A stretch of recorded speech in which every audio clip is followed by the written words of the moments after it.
out.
Sports Marketing and is powered by the injury attorneys Lerner and Rowe. In a wreck and need a check? Make one call, that's all. 602-977-1900 and always online at lernerandrowe.com. Now time for Calling All Sports with Roc and Manuch with Jimmy B on Sports 910. Happy New Year, Roc and Manuch, Jimmy B, and Matt. Who else do we have here? We have Jax, we got Ben, we got we're starting the year off right with everybody here. Got the whole band. Yes, welcome in as we're out here at the CAZ Sports Bar in Casino, Arizona. And from the looks of the entire casino and parking, it's like they're giving money away. I would say so. Yeah, it's crowded here. I've not seen it this busy in quite some time. And the sports book is open. You got bowl games on. We're going to get you up to speed on all those today. Suns are getting ready to tip off here in just a moment. Yep. And, of course, what happened yesterday with the Arizona Cardinals, another loss. So let's get right into it. A lot to get into today. Time for the top local and national stories of the hour. Powered by the Sportsbook at CAZ Sports Bar in Casino, Arizona. Bet big on your favorite teams and players in an environment that's as exciting as the game you're watching. There's no better place in the Valley to get in on the action. The Sportsbook at CAZ Sports Bar. Now, guys, what's your top story this hour? Well, it is January 2nd. We got some bowl games, and we're going to talk about the bowl games. We're going to talk about what we saw in the two semifinal games. But today we got a Rose Bowl coming up here in just a little bit. You got a tie right now at Mississippi State and Illinois. I believe it's 10-10 in that one. It is. Some really good games. So we're going to dive into some of that. But the Suns are the Big Apple. Take on the Knicks. It's a matinee out there. Well, not really. 3 o'clock in East Coast, 1 o'clock here at Madison Square Garden. It's on Valley Sports right now. Suns are just 1-3 on their current road trip after they lost Friday night in Toronto. They dropped 5 of 6. They're 20-17, guys. If they lose this one and a few others, I can't imagine us saying the 500 Phoenix Suns. Well, and January 15th, don't you know, is right around the corner if you're going to make any kind of moves with this Suns team. And Landry Shaman and campaign will be going today, so hopefully that'll help the skid that this Phoenix Suns team is currently going through. And, something needs to happen to getting them back on track sooner rather than later. But again, if they can withstand the storm, play 500-plus basketball over the next 4 to 6 weeks until you get Devin Booker back, until you get Cam Johnson back, that's just where it's going to have to be, unless you can make some kind of move before or on January 15th for Crowder or anybody else that's out there to enhance this team. How many stars do the Phoenix Suns have on their team? Bona fide stars. One. Yeah, Booker. Devin Booker. And he's not Some may have an argument. Some may challenge you that feel that DeAndre Ayton is still not a there superstar. Yet. He's not there yet. How many years you got to give him until you can say he's a star or not a star? Until he has where he is averaging 25 and 13, then does he start to move into that category. And he we're just saying dominating game. Dominating, yes, where he is dominating. What are you comparing that at? Because of Luka?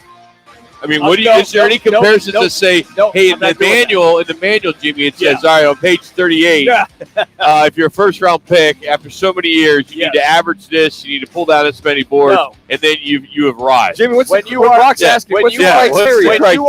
number one pick in the draft, you're supposed to be a dominant player on your team, and he is not. Well, Jimmy, in fairness to him, player. Devin Booker's the dominant guy, so he's only going to get his fair share. So how many? You have a dominant player in Kevin Durant, and you have a dominant player in Kyrie Irving, and they're both scoring at will pretty much. You have a dominant player in Steph Curry, and the other Splash brother as well, dominant player. So, I mean, there are dominant players. You have a dominant player in the Joker, and then also with the guard, I just forgot his name. Murray, Jamal Murray, thank you. So from that, I mean, teams have two stars. The Suns, my point is that Booker is the star, and then there's everybody else. Could you make a case, Jimmy? Yes. Going into the season, the Suns had three stars. Chris Paul, DeAndre, and, of course, Booker. Okay. They had the three. Okay. Now you're saying DeAndre's not filling that role, even though I think he's having a good year. He's having a very good year. He's having a very good year, but he is not star status. And there's a difference between the guys I just referenced and where right now DeAndre Ayton is in his progress. Now, look, I don't know if it's a question of them not getting him the ball enough, because how many times do I scream for that on this show? That's what I was saying. When you got Devin Booker working the offense, he hasn't been in the lineup. When Devin Booker, I know that. I know what you're saying, Jim. But I mean, once they're both on par in the same court, will Monty allow that to happen to go inside, outside? Right now, it's outside, inside, and then back outside. The point that I'm making is Booker is out. DeAndre Ayton should be getting 25 opportunities a game. When you look in the box scores and just at the players that I talked about, you get Durant taking 25, you get Irving taking 25, you get the Splash brothers splitting that up as well, around 20 to 25 shots a game. That does not happen right now with the Phoenix Suns. Is that a Monty Williams issue for that happening? I don't know if it is or if it's still an issue where your point guard has aged and they don't move the ball as well as, say, they used to. Now, a couple of games ago, Manuch, you and I were on the show here, and we talked about, damn, they're moving the ball sensationally. But that was one game. Yeah. That's it. And I think I hear what you're saying, Jim, but sometimes I think that it's the offense, the head coach that might dictate that. And it might be, okay, you and I always talk about, Roc and I, we always say, hey, inside then outside. Well, he's not the presence that they want. Obviously, it's Booker, it's Bridges, it's Cam Johnson when he's playing. So if they're going to allow him to be the superstar or the budding superstar, whatever you call him, then I think that's a Monty Williams thing to get more out of him. That's fair. When deep Book's out of the line. So we've talked about potential guys that they go after. Yes. Kyle Kuzma seems to be the big name. That would be it. However, he's a rental player.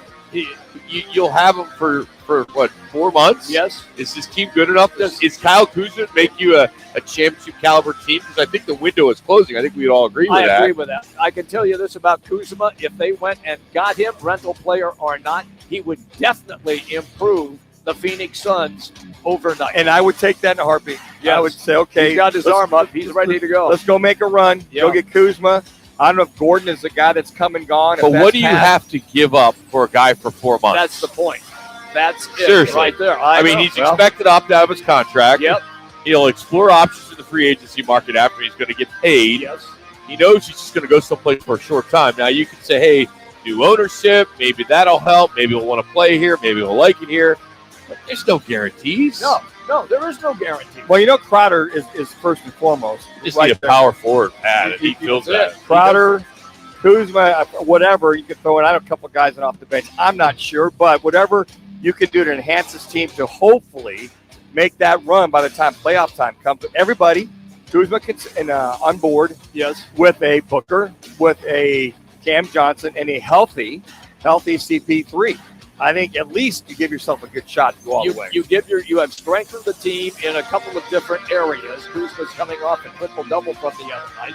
Washington has now won 5 or 6 games in a row because of the way he has been playing, and Rui Archimura as well, who now his name is beginning to jump up into the trade Suns killers as well. Suns killers. There you go. There you go. Hey, staying with basketball, of course, we're going to dive into the Cardinals in the next segment. We'll dive into that pretty thoroughly because there are some positives to take away from yesterday's loss. They could pretty much guarantee a fourth or better guaranteed pick, draft pick, so that's kind of nice. But when you look at AP college basketball, came out today that Arizona Wildcats, they're still fifth after they knocked off Arizona State on Saturday in Tempe, 69-60. Sun Devils have now lost consecutive games for the first time this season. They're now 11-3. U of A improved to 13-1. Arizona and Arizona State will host the Washington schools later this week. GCU, they're going to visit Sam Houston on Thursday. But again, Arizona men's basketball team is fifth in the top 25 Associated Press. Purdue's number one, followed by Houston, Kansas, and UConn. Nice to see ASU come out in that second half and outscore and get back in the game 18-4. You know who coaches UConn? Bobby Hurley's brother.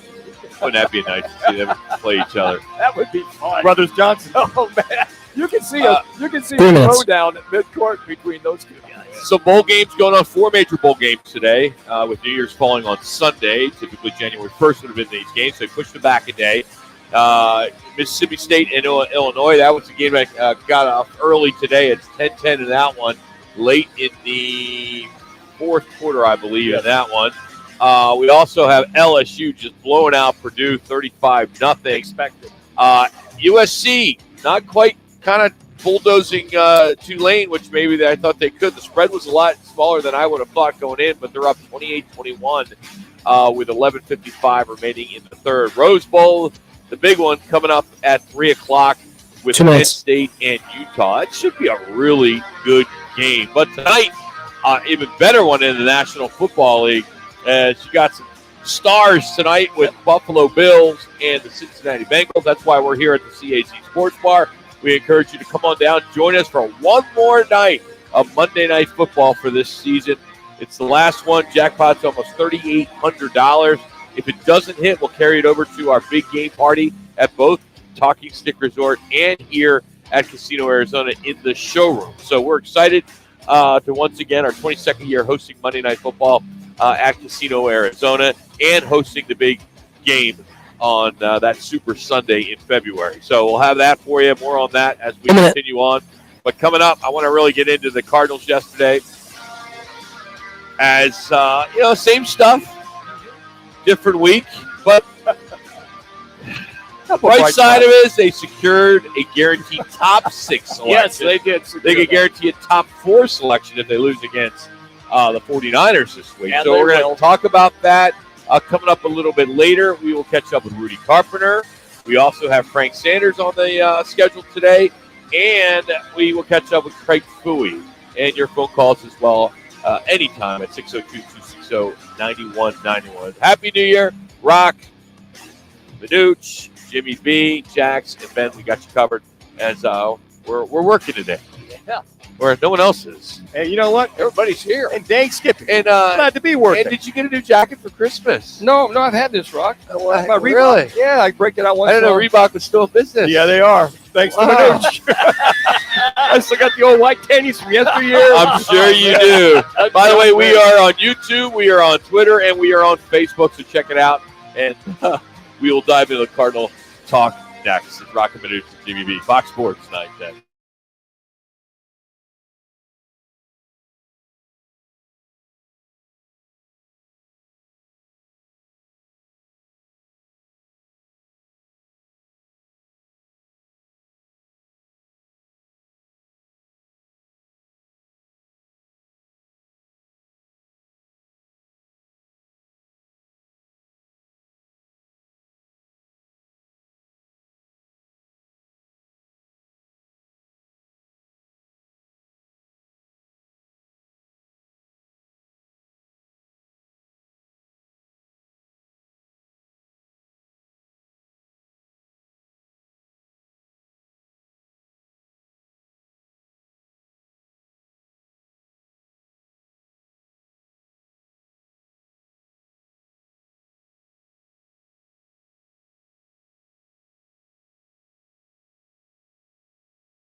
his new quarterback, the future of the Arizona Cardinals. Not bad. Not David bad. Blau. Did okay. I thought he did great. Yeah. To opening drive, I'm like, damn. He just seemed like he'd been there for a long time. He really did. He looked so much more calm and poised. He read the field. He read his progressions, went right, went left. Trey McBride, who I thought had his career game so far. Yeah, that's and for any quarterback, either young or new to a system, the tight end is your key piece. If all in doubt, find the tight end. And I thought Kingsbury did a good job of isolating Trey McBride on the coverages that he saw versus the Falcons. It's stunning to me that a guy comes in, and we talked about when they first signed Blount and where he had been, and he had started games for the Detroit Lions. 5-year vet. Yeah. 5 games. Yeah. 5 games plus a 5-year vet. Yeah. So he has been in the league. So he had seen enough. And Manucci made a great point. Even in that first drive, you could really tell the difference. Oh, yeah. He wasn't freaked about anything. And that's important. Do we know if Hard Knocks is done or it's got one more week? They have one more week, yeah. So a trivia question will be, who will be the only player to be featured in Hard Knocks on 2 different teams in the same year? Because he was with the Lions and he was featured in Hard Knocks during training camp series. And then he got cut, and then he landed with the Vikings. Yeah. So there's a trivia question, so you can use that. I just thought that the way he handled things, got the guys in and out of the huddle. Right. You didn't see any illegal. Well, you saw a couple legal procedures, not on him. You didn't have to use a timeout with the time clock, going down. I mean, a lot of things, that you saw Trace McSorley, you did not see with David Blau. And I was impressed.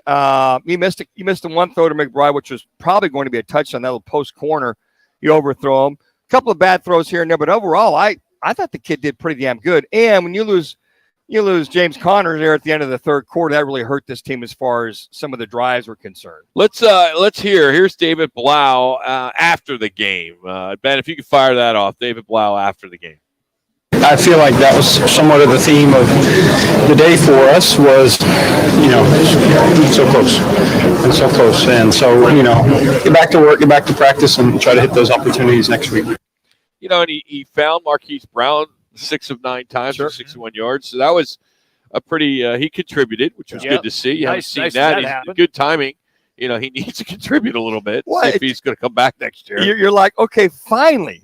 Hollywood Brown, D-Hop's out of the lineup with a knee injury. Yeah. And then you had A.J. Green mixing a catch. We won't see him again. You don't think in so? a Cardinal uniform. No. Not a chance. You don't think D-Hop's coming back? Nope. Okay. And it could be.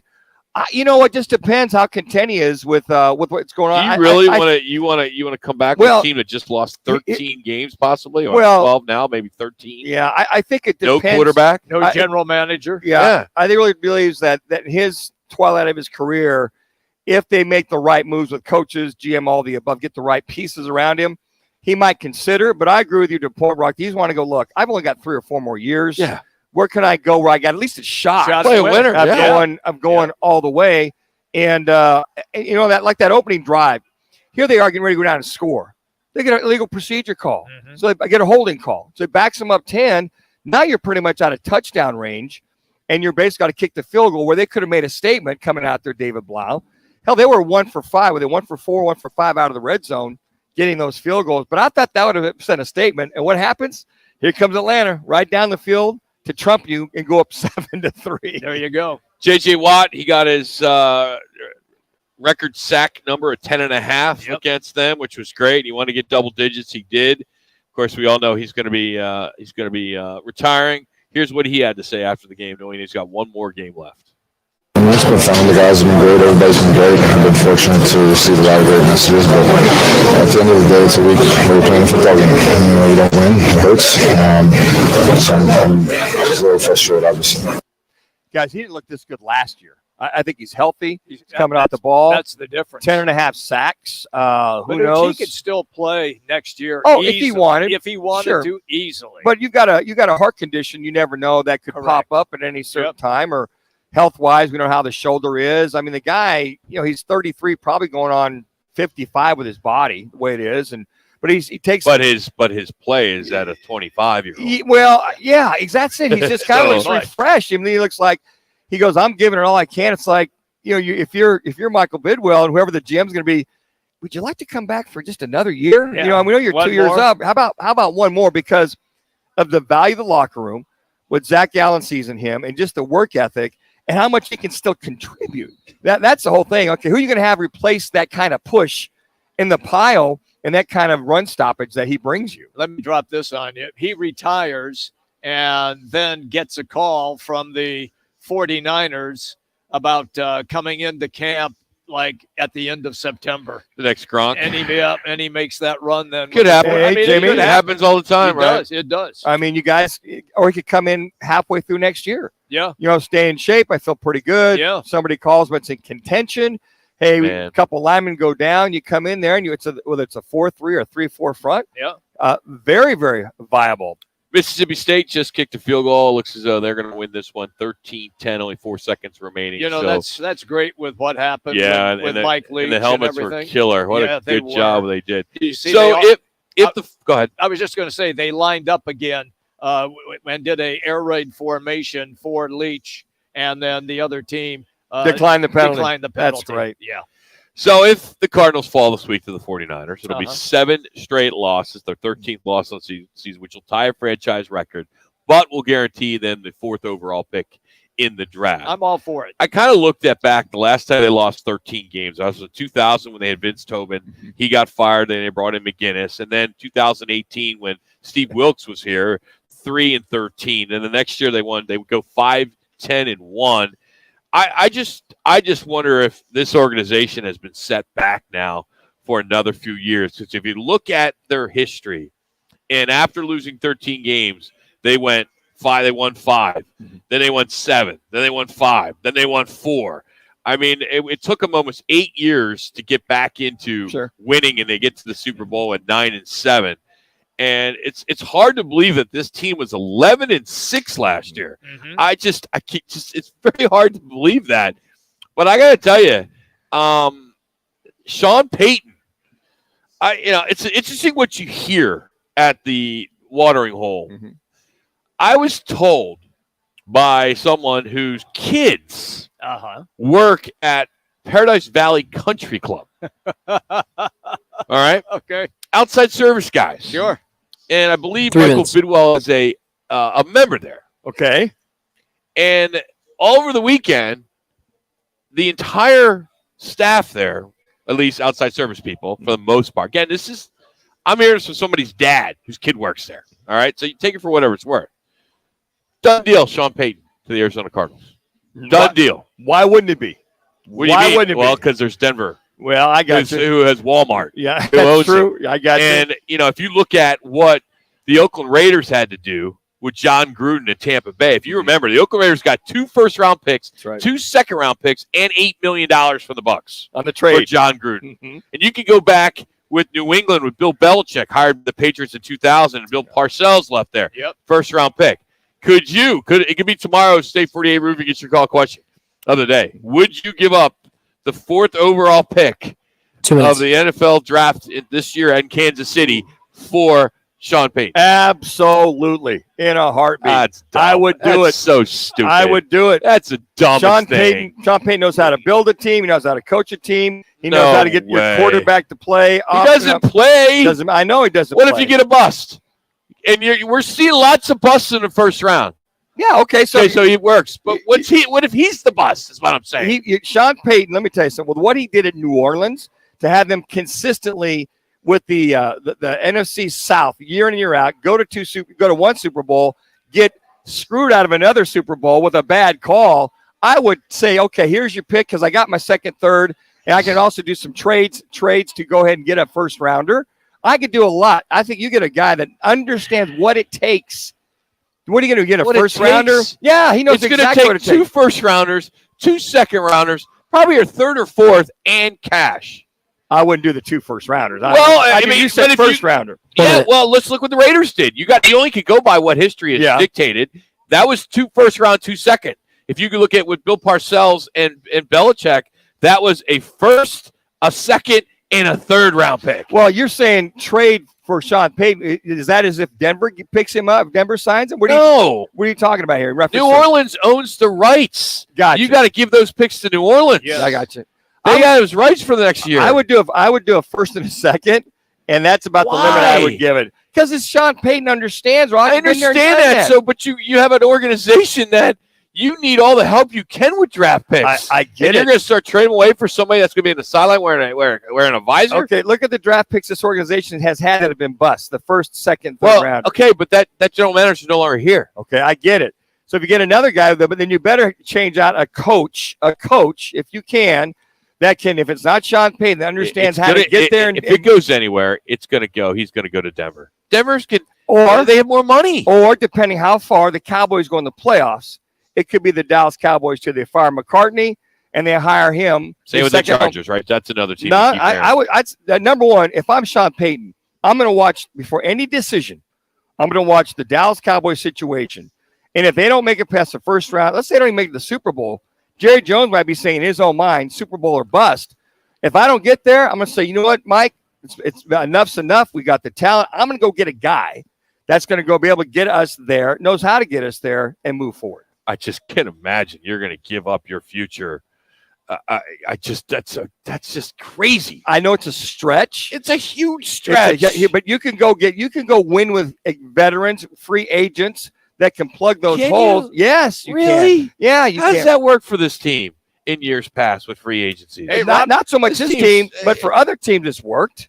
It's worked big time. It comes from the top, and it comes from Michael Bidwell and how this organization's been run. I just read off how they've done after a 13-loss. I get it. 12-loss season. So you're going to take your step. You're going to fall back even more if you're basically giving up your future. I would just hope that the new GM that they bring in understands and allows him, because Michael Bidwell's involved in anything. It's kind of like we talk about some of the other owners that are out there. If they would just leave the football people or basketball people alone and let them do their job. I'm not going to argue that, Manuch, but I'm saying is to basically give up your future, your first, a second, or if it's 2 firsts and a second, that is just crazy when this organization needs all the help they can get. Well, and guys, they've got 30 free agents that they've got to deal with as well, too, as far as maybe whatever. 3 are worth keeping. That's about it. So see ya. Yeah, but again, it's got to be a new Let's go. GM. We got Rudy Carpenter next. It's Roc and Manuch and Jimmy B, Fox Sports 910.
Sun Devil quarterback, who, by the way, went 3-1 against that team in Tucson. Carpenter going to go up with time, steps up, looks end zone, got a man, McGahee, touchdown! Rudy Carpenter threw that right into the teeth, into the strength of the Wildcat defense. Rudy Carpenter, now on Roc and Manuch on Fox Sports 9. All right, you guys are on. FM at 99.9 HD2. Rudy joins us down the right to the guest line. Roc and Manuch, Jimmy B, Fox Sports 910. Rudy, Happy New Year to you, man. How are you today? Oh, I'm doing good. Hope you guys had a good New Year, and obviously we got a bunch of good football the next couple of days, so life is good. Absolutely, got a big one tonight. I'll get to that a little bit later, but just your initial thoughts on what you saw with David Blau yesterday in the Cardinals' loss.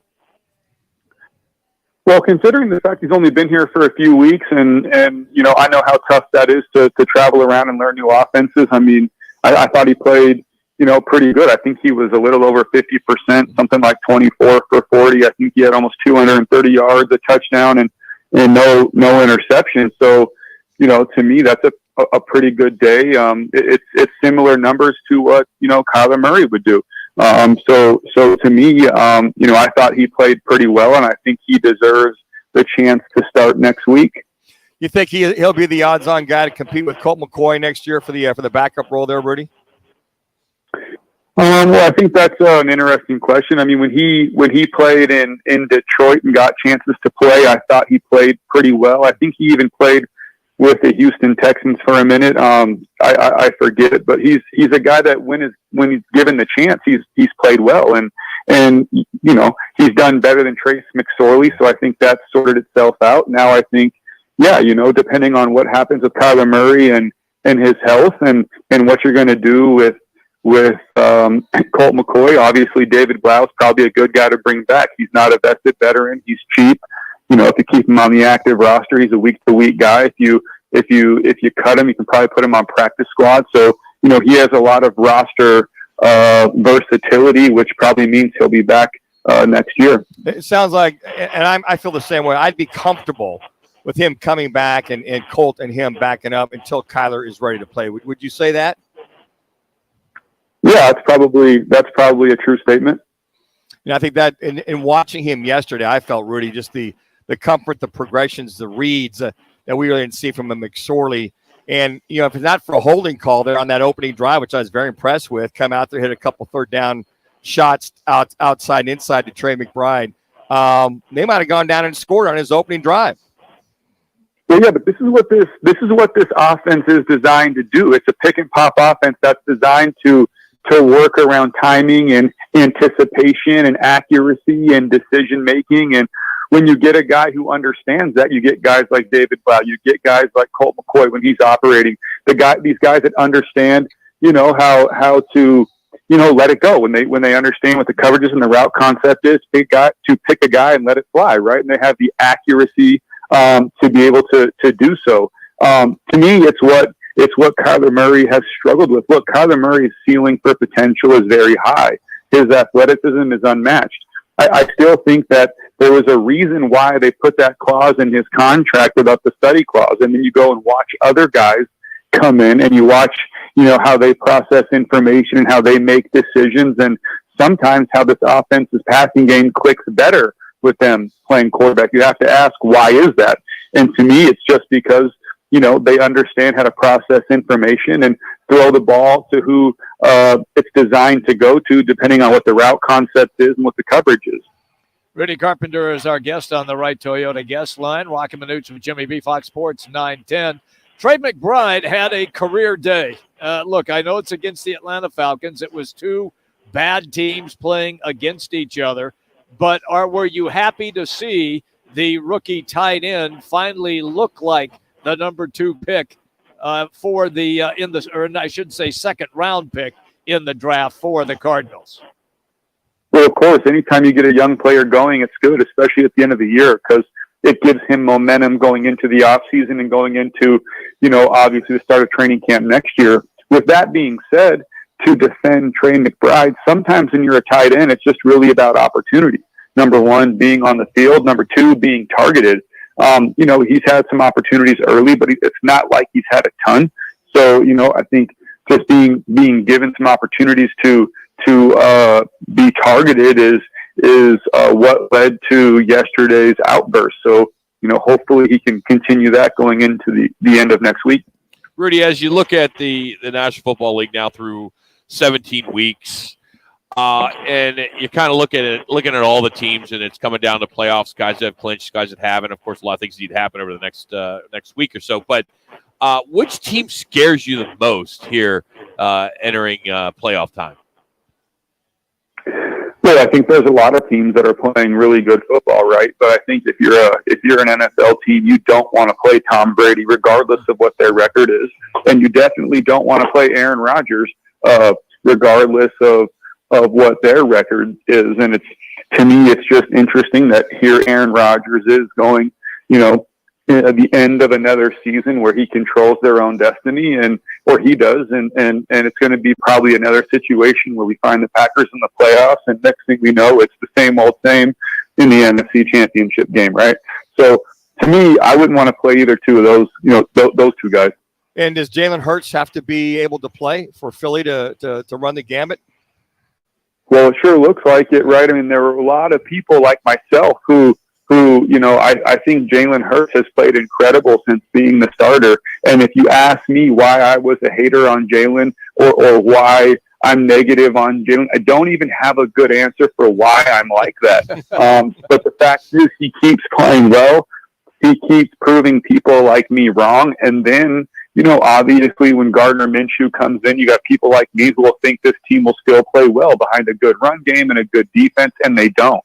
So look, it's really apparent that Jalen Hurts is as important to his team as Patrick Mahomes or Josh Allen or anybody else is to theirs. Speaking of Josh Allen, a battle tonight with him against Burrow, and how do you see this playing out, and what needs to happen for either one of these teams to be excited and win this game? Who knows? But I mean, this is just the NFL. I mean, the NFL, the parity in the NFL is unbelievable. The storylines every week are unbelievable. You're in the second to last week of the season. You got Josh Allen and Joe Burrow matching up on Monday Night Football. I mean, look, it's going to be a great game. You never know because these teams are capable of so much offensively and defensively. So if I had to make a wild guess, I'd say it'd come down to turnovers, and we'll see if that's a good prediction or not. Take me back to the NFL. The New York Giants secured a playoff spot with their win. How, you as a former quarterback and working with kids to get them to that next level, how do you perceive Daniel Jones, where people wanted him gone, wanted to get anything like a bag of balls for him? Now they're in the playoffs. How has he progressed, and can he get even better? Well, I think people, and when I say people, I mean people like myself, need to get comfortable with the fact that the quarterback position looks different now, and that it's going to look different, I think, for a while. I think when you look at Daniel Jones, one of the things that's made him so good and made that team good is his running ability. And when you look at Daniel Jones, you just don't think of an athletic guy who's a great runner. And it's kind of easy to overlook that aspect of his game, but it makes that team very difficult to defend. And I think that's the same thing with Jalen Hurts. I think it was the same thing with Lamar Jackson. So what I think all these teams need is just, a system in which that is built around them and meant for them to succeed. Rudy, as always, thank you so much. Happy New Year once again to you, and we'll look forward to talking to you next week. Thanks for the time. All right, guys, take care. Rudy Carpenter. Follow him on Twitter at RudyGCarp12. Appreciate him taking some time for us. He is driven by All City Towing. Start out 2023 with a new career at All City Towing. They have multiple full-time positions that have incredible benefits, including a 401k program with a generous company match. The fastest way to apply is online at allcitytowing.com/careers. That's All City Towing, and just search careers. Or you can always call the HR department at 480-833-7278. That's All City Towing, allcitytowing.com. Coming up, it's our On This Day report, which is always presented to you by 72 Soul. We'll get into that, plus some other stories and updates on some of the bowl games that are going on right now. It's Roc and Manuch with Jimmy B out here at the CAZ Sports Bar, getting ready for that Buffalo-Cincinnati game tonight, which will kick off just after 6 o'clock. It's Fox Sports 910.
More memorable. I got cousins in the cartel, Manuch.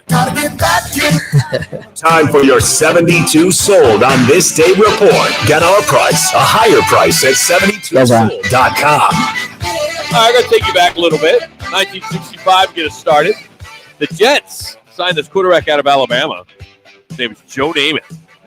It was $400,000, which was the most lucrative rookie contract in football history then in 1965. And who drafted him in the NFL? Who drafted him in the NFL? It was the Cardinals. Cardinals, that's right.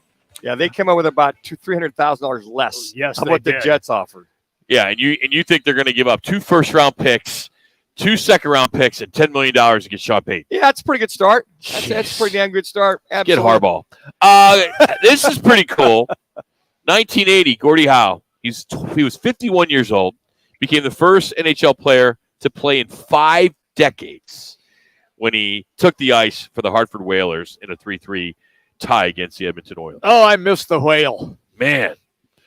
He was talking about a hell of an athlete. He was great. You could play that long in that sport. Oh, my gosh. Yep. I mean, amazing. And look decent at it. In 86, Bill Veeck, if you remember, the guy who was known for his publicity stunts in baseball, his innovations, and he just one of those guys that really kind of started the world of promotions in minor league baseball and then Major League Baseball and the whole 9 yards. He passed away at the age of 71.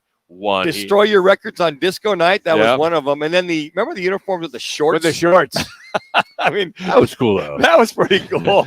It's a bunch of Fiesta Bowls on this day. In 1989, you had Notre Dame beating West Virginia 34-21. They finished the season 12-0 that year.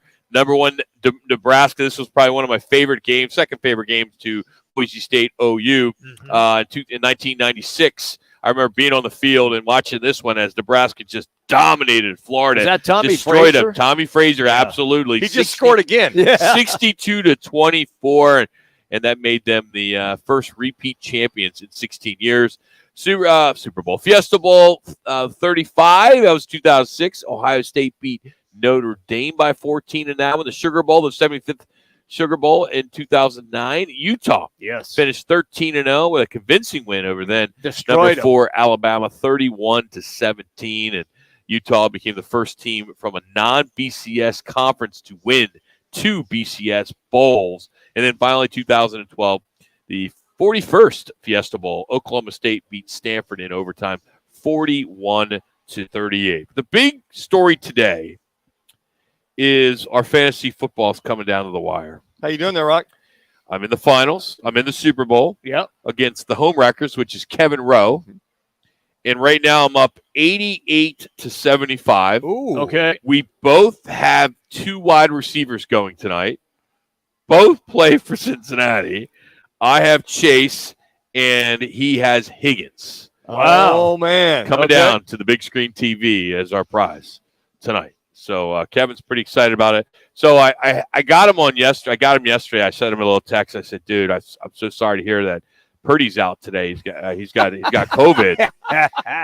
He's like freaking out on text. He's like he's reaching because he knows the Purdy family. Sure, he does. Yeah. Reaching out to Mrs. Purdy to confirm. You did. Yes, I did. Oh, and I only did it for like at least 5 minutes because I knew he knew the Purdys. Right. And I knew he'd reach out. He said he basically looked online. He's like, he goes, I don't see this anywhere. Where are you getting your information, Rob? But I was just kind of having fun. I'm like, I knew I would.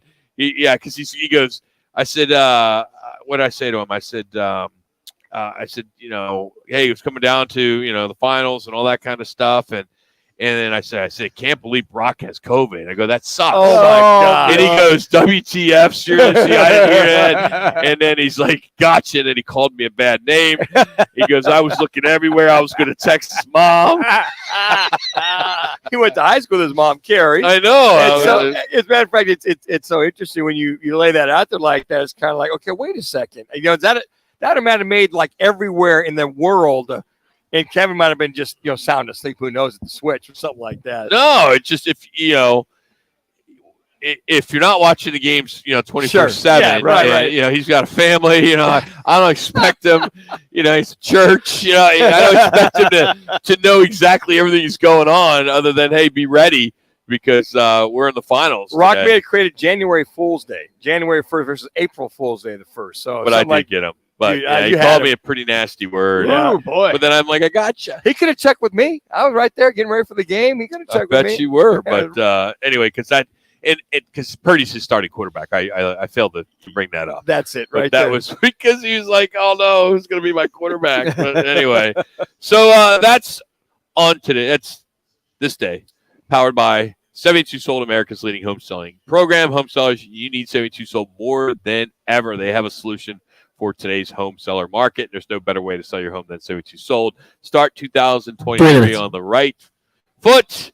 You make a mistake if you go the other route, the old traditional route. So let 72 Sold show you the top market price for your home. Go to 72sold.com and get your price, a higher price at 72 Sold. Speaking of bowl games, Rock, what was the percentage of Michigan fans versus TCU fans at that Fiesta Bowl?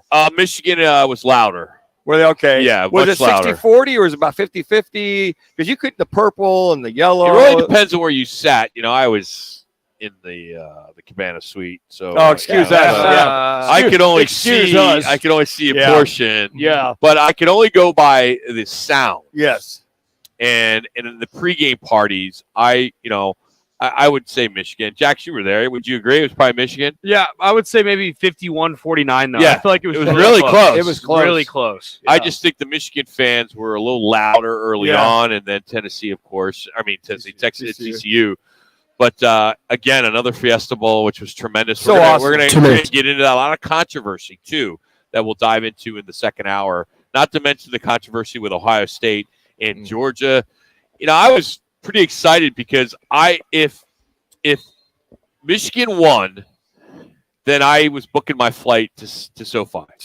Because for that chance to see Michigan Ohio State again, which would be classic. And I think and we're going to get into the ratings and how well they did because they killed it. They killed it on Saturday. What a game! But when you look both games, but now you have Georgia, 13.5 favorite, I think is the last I looked over TCU, and that's going to be. I mean, if Georgia's up by 2 touchdowns, you're turning the channel. Well, but not necessarily true, Rock. TCU came back several times this last year. They're now. I understand that. 7 games, I think they did. Yes, they are. But they played from start to finish. I know, but you got to remember, a lot of people check into a national championship that don't watch TCU during the whole year. Well, you could be. Plus, it's in that division that's like the Mountain West, that Big 12. I don't think so. So who's in the championship game? The Big 12. Yeah, what happened to Kansas State? We blew a tire in the third quarter. I appreciate it. I just want to thank you. I'll take you out to lunch because I won some good money on that game. Speaking of blowing a tire, right now the Suns trail before halftime in New York against the Knicks by 30. 52-22 with just over 3 minutes left. Before the half. 30. That's just brutal. Hour number 2 is coming up. Craig Bowie will join us. We will talk about some of the controversy in those games in the CFP semifinal. We'll also get into the non-targeting calls, some of that, and playoff ratings and things like that. We're out here at the CAZ Sports Bar in Casino, Arizona for tonight's Buffalo-Cincinnati Monday night game. Roc and Manuch, Jimmy B, Fox Sports 910.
Calling all sports with Roc and Manuch with Jimmy B. Proudly sponsored by On Air Sports Marketing and is powered by the injury attorneys Lerner and Rowe. In a wreck and need a check?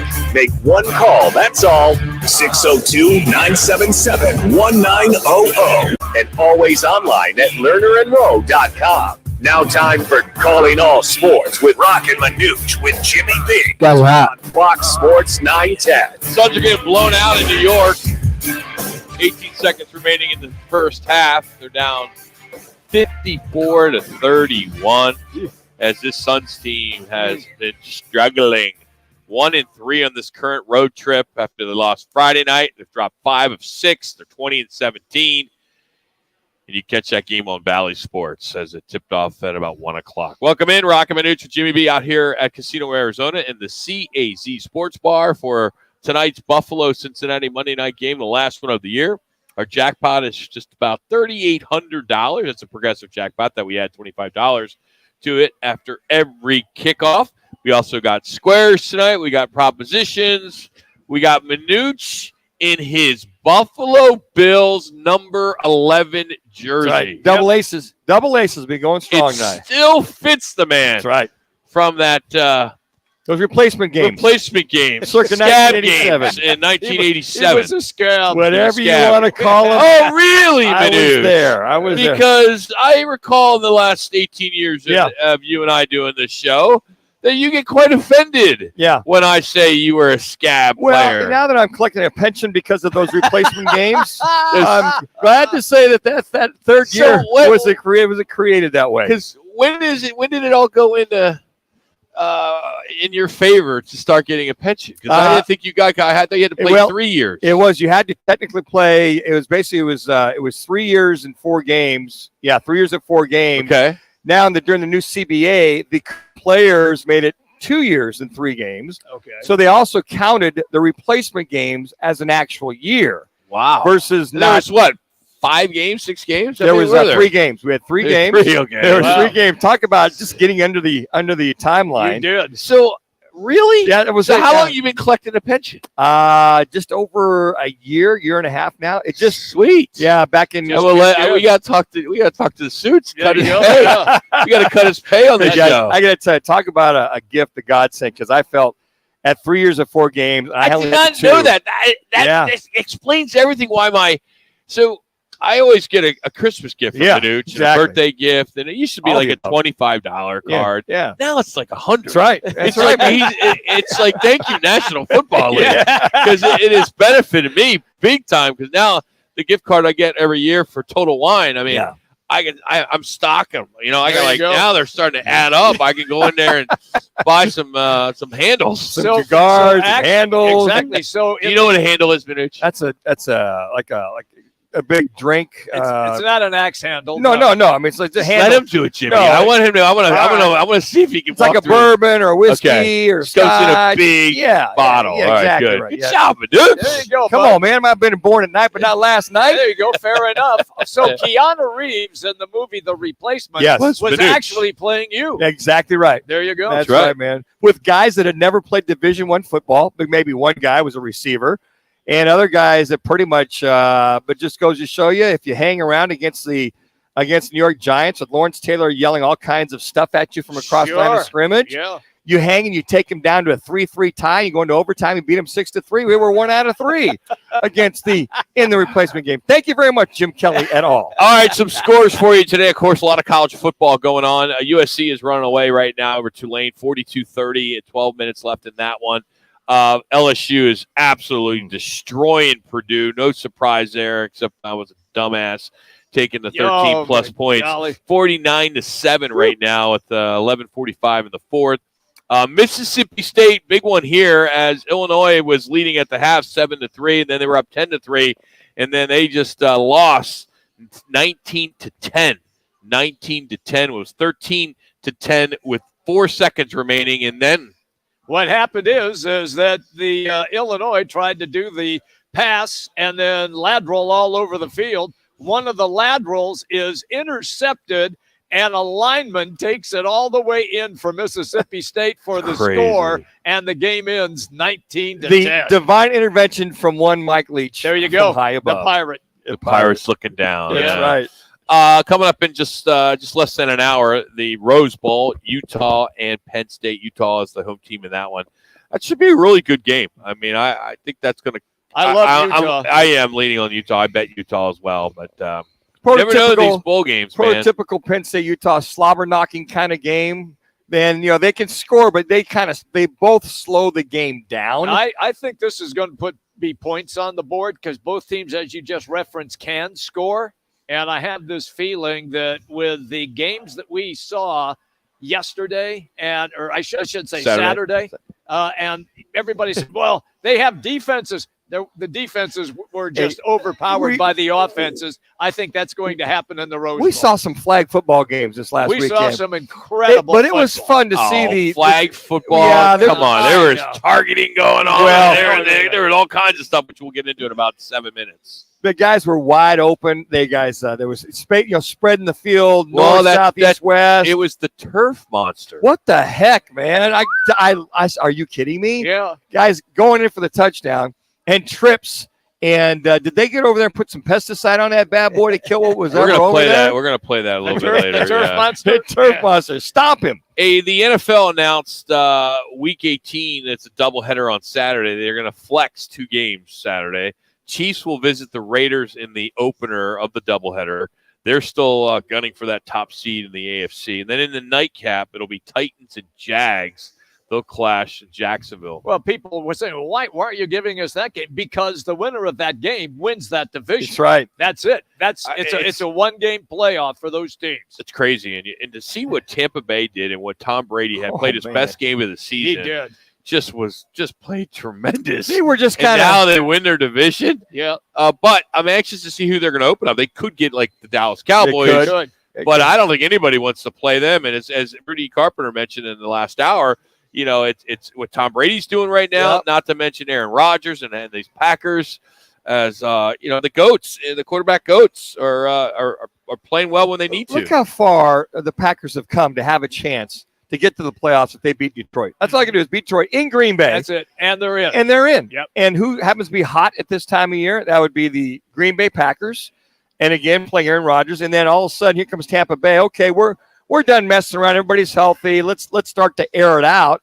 And here comes Tom Brady with this offense and 3 dingers to Mike Evans, who went by guys as if he was like 25 years old. He did. I was shocked at that. And just the accuracy. And here's Brady at 45 throwing for 430 yards. Yeah.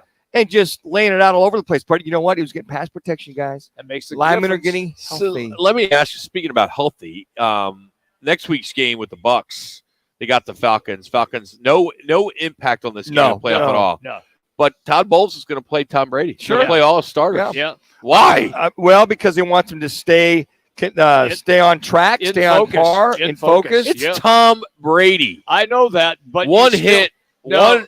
No. Oh man! What did the New York Giants do prior to beating New England in the Super Bowl, their final game of the season? They went out and played their starters. Exactly. They played their starters. Look, if I'm down there and thinking about that thing with Tampa Bay, I'd play them for maybe the first quarter, see where you are, and then start to make substitutions, or no more after the first half. I would think you want to see these guys play, right? Yeah. But for most, fantasy's over, right? This is fantasy's over. So fantasy's going to dictate where these coaches are playing their guys. Think about it. I mean, there's a lot of people that play fantasy, and they bet fantasy every week. I mean, that's a big deal. Here are a lot of coaches. If you're pretty much looking to play that following week, they want to make sure you stay on par, you stay hot, you stay consistent. Because a lot of coaches, they look back at the 1997-98 Denver Broncos, went 13-3. Mike Shanahan literally rested his team. It was almost like 3 weeks before they played, I believe it was Jacksonville, and led by Mark Brunell, and they pretty much got waxed in that. They got the bye, but they technically had like 3 weeks off from playing. They did. And he said, I will never do that again. The next year they go 13-3, and guess what? He played them last game, had the bye week. They went all the way through to win the Super Bowl against Green Bay, and then on to beat Atlanta. Players are conditioned to play every Absolutely. weekend. That's their mindset. That is their routine. And if it's up to Brady, he wants to play. He wants to play. Absolutely. There's been, I think, like 80, maybe it's 60. I wish I had the number. I don't remember. But it was between 60 and 80 different quarterbacks have started this year. Yeah. The number's crazy. With Joshua Dobbs is going to go now again for Tennessee. For the title. For the title. I mean, the guy signed with the team just 2 weeks ago. Yeah. We're seeing more of those stories. What we saw with David Blau, what you're seeing with Purdy, what you're seeing with all these guys that are coming in here having success, just proves one point. You don't need to be that good as a quarterback to succeed. Well, if you're a veteran, you understand defenses. You understand what a coach is talking about. Rookie. But Rock is very percent you picked up on that because so many guys, as far as bouncing around, if you've got veteran guys 4 or 5 years like a Blau that understand defense is purely and simple. What they're looking for, they can get the jargon of that offense and apply it to what they already know in order to have success. 64 quarterbacks have started this season. That's amazing. Where was that when I was playing, man? No, that's a paycheck, man. Absolutely. Hey, I'd love to know what Blau's getting paid for doing two. If he's going to get for being on the roster last week, of course. Yeah. And then he starts, so he gets a little bump there. And if he's going to play this week, which you hope that he is, we'll find out what Craig Fouey's going to join us in about 15 minutes and his thoughts on that. But we are going to get into the college football playoff, the TV rankings, the non-targeting calls that are creating some controversy from those semifinal games. We got our Valley Chevy dealers' top plays of the Fiesta Bowl and Peach Bowl. We also got the play of the year that came down in Tucson on Friday. Oh, please. That's going to be huge. Oh, my God. One of the greatest moments in Ohio football history. Bobcats. There's history in Ohio? Lots of history. Yeah. Some things I don't want to get into. That's right. History-wise, but we'll dive into all that next. It's Roc and Manuch with Jimmy B, Fox Sports 910.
meant for mornings. The Drive with Jody Ayler. Listen tomorrow 6 to 10 on Fox Sports 10.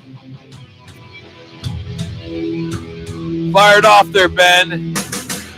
Time for the Valley Chevy Dealers top plays of the week. Dancing and looking and directing traffic, and look at the length of this play. I thought maybe we were going to set it up. But you're good. You're down and I'm push back up. 2 to 5, and he's going to convert it. That's unbelievable. Find new roads at your local Chevy dealer. Set up a test drive by heading to valleychevy.com. Now today's top plays on Roc and Manuch with Jimmy B on Fox Sports 910. So it was the most watched day of college football playoff outside of the New Year's Day on record, as 21.7 million viewers, third most watched semifinals, as I mentioned, best in 7 years. Audience was up 28% from the year before, as we had 2 games that both came down on the wire, were both decided by 1 score. You can't get any better than that. And everyone, I'm sure, loved it, and you hope for that every year if you can have games like that with TCU and Michigan. But it really came down to, well, not came down to this, but 2 big highlights were both 76-yard touchdown passes. We'll start with TCU, and then we will end with Georgia. Huge third down and 7 here. Do you want me to play them back to back? Michigan blitzes. Duggan dumps it off short. Will do. Quentin Johnston has the first down, and off he goes. They are not going to catch him. No flags. The magic continues for TCU. Ohio State, no one's done that to them. No, and Ohio State getting a lead got them out of their style of play. Play fake. Launch wide open. Arian Smith left the lane, and Georgia strikes quickly. 76 yards. Ransom was in coverage and he slipped. Smith got way behind him. That's exactly right. You know, with TCU now going to play for the College Football National Championship for the first time since 1938. Jimmy, who won? Did they win that game? You were just cutting your teeth in those days. Right, Michigan entered that game 7.5-point favorites, and then you see Georgia and Ohio State. There was no Alabama. There was no USC, right. Which I think bodes well when you're looking at college football expansion. You're seeing some other teams like the TCUs of the world that are having some success. But what a way for that game to end. And but there was some controversy. I think there was. I mean, I think many of you guys would agree. Sure. Yes. We had a touchdown that was taken off the board. If you recall, the Roman Wilson caught a touchdown pass. Here's how that went down. The go deep takeaway, and they do go deep. Roman Wilson, touchdown, Michigan. I got to tell you, that was a touchdown. I'm with you. Hands down. I agree. And, they're saying they were short, and then, and Michigan fans are going crazy. They were livid, and then Michigan fumbles on the next play. I know. It's the debacle. That's one of 2 calls that really affected Michigan. It pains me to defend Michigan in any way. I know. However, as a football fan, the officials, they really screwed that up. And the one thing with that play, they say he was down. He never had control of the ball, guys. Until he was in the end zone. Until he was in the end zone. Thank you. So he was catching that ball. He was still bobbling. He was still bobbling while his butt hit, and then got in the end zone. But even then, you look at the sideline camera, that sideline that pylon. He was completely over with the ball. Yes. Even coming down. So I don't know what they were looking at. It was a touchdown, clearly, whether he's bobbling or not. Clearly a touchdown. And then Bussin' with the Boys, which is on Twitter. It's a podcast, and it's led by Taylor Lewan. If you remember Taylor Lewan. Yes. What played at Chaparral, right? It was Chaparral, right? Yeah, Chaparral. And then went on to play at Michigan. Now, we got to beep it out a little bit, but there was a play where it was clearly it was targeting. Yes. On a TCU corner Stewart, who led with the crown of his helmet. He did. Here's how that went down, and essentially what Taylor Lewan had to say afterwards. After video review, there's no foul for targeting. No foul. That was targeting. You gotta be kidding me. You gotta call that every time. You gotta call that every time. That is ridiculous. He's totally right. Absolutely. I don't understand. I don't know the rules in targeting. I don't get it. Nobody does. The only because thing we have another. We had another one with the Peach Bowl too. Yeah. On Ohio State's Marvin Harrison Jr. What they tried to say is that when he was coming to make the tackle, had his head down, but he said his shoulder pads were leveled up. I'm going, well, your head's still down and it's leading in front of your shoulder pads. If he'd had his helmet up and came at him, clearly it's not targeting. But that we saw, I bet 5 or 6 over the weekend targeting calls that were with the head down, and more egregious than that, they would still call targeting. Is it a case, Manuch? Let me just interject this: that the officials did not want to make that call because they would have ejected a player for targeting during one of the biggest. Doesn't make any difference. Biggest bowl games. Doesn't make any difference. Targeting safety. I'm just safety of the players. Yeah. And the thing I is, thought the worst one was in the Peach Bowl. Yeah. Marvin Harrison Jr. ends up going to the medical tent. Yes. Doesn't come back. They didn't even give his helmet back, right? He couldn't play again. Yeah. I mean, that was gigantic. Yeah. He nailed it right in the head. Yeah. And they at the protocol, and they looked at it, anytime the helmet comes down, the crown comes down, and you lead, whether you lead or not, come to make the tackle, whether your shoulders are parallel or even with your head, is still technically targeting because of what? The crown of your head leading into it. Now, to your point, Jimmy, if they'd have called target, yes, that's safety. Even if TCU wins, he'd have been eliminated from the game. I think it's the first half, though, right? The first half, yeah. So officials, they're not thinking that, going, oh, man, if we don't make this call right, he's out. It was clearly targeting. And could you imagine? I went, wow, they're going to have one more play, one more chance for a Hail Mary, whatever. 25 seconds on the 50-yard line, I though? mean, a lot of time. Exactly. Well, either him, but, I mean, you got a couple more 2-3 plays.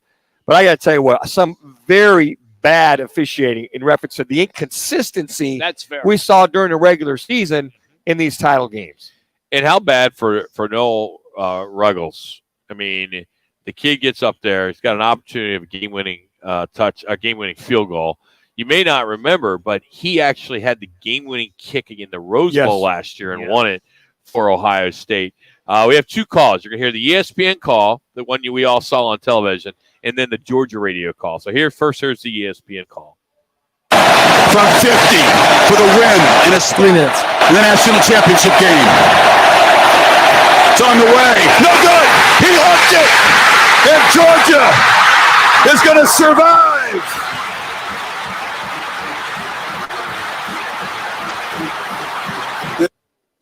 And then the Georgia radio call. Snap. Hold. Kick. No! No! He missed it. Left. The bench explodes. It's midnight. Happy New Year. 3 seconds left. No good. Somebody was coughing as he was trying to say that. Homer radio sometimes just drives me nuts. I felt that was good, though. It's crazy how he missed it. He missed it right at midnight. Yeah, he did. Yeah, that was right the whole at thing. midnight. And then today, the Atlanta Falcons are getting crushed because they poked a shot at him as they tweeted out today. This is how you make a game-winning field goal at Mercedes-Benz Stadium.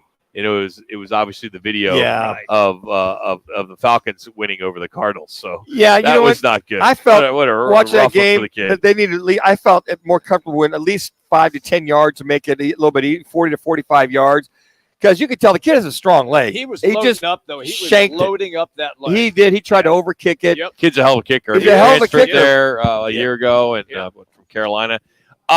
Chris Fowler had a pretty cool call. I mean, the guy. This is why these guys are the pros. I mean, just to come out of nowhere when he was talking about Stetson Benson and the turf monster. McIntosh uses the deep step back, and he's got the football, and he's got a crease in the clear. McIntosh, one man to beat. Touchdown! Oh, he stopped one. Are you kidding me? The turf monster got him at the 10. McIntosh in motion. Yeah, Stetson Bennett was the one who then it led to a 3-yard touchdown. Right, but, exactly. The turf monster, man, I've used the turf monster call a few times. But the call of the week, probably the call of the year, has to be Oh, here we go. one of the greatest moments in the Ohio football history. The Ohio University, which has been around longer than the school in Columbus. So the Ohio University is the Bobcats. Where did you go to school? The Ohio University, as they had a big one down in Tucson at the Barstool bowl game what there. A huge bowl game against Wyoming. Hey, how'd your team win in your bowl? We were playing in the Sugar Bowl. Yeah, but you lost. Well, in the so fourth it's quarter. all about winning. It doesn't matter what bowl it is. It could be the Potato Bowl, the Mayo Bowl, whatever it may be. But here is by far one of the greatest moments in Ohio football history.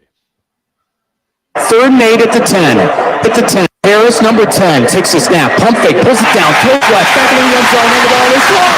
Back in the end zone. 6 for the pass. 6 for the pass. 30 for the line. Ohio wins. Tyler Foster caught the ball. How about Greg? Yeah. Now I'm not going to give them that much credit on that call, but you won. But you yeah, won. but I will tell you, the Barstool broadcast, which you couldn't watch on television, so no one got to see the Ohio University greatest moment because it was on Barstool, their own digital platform.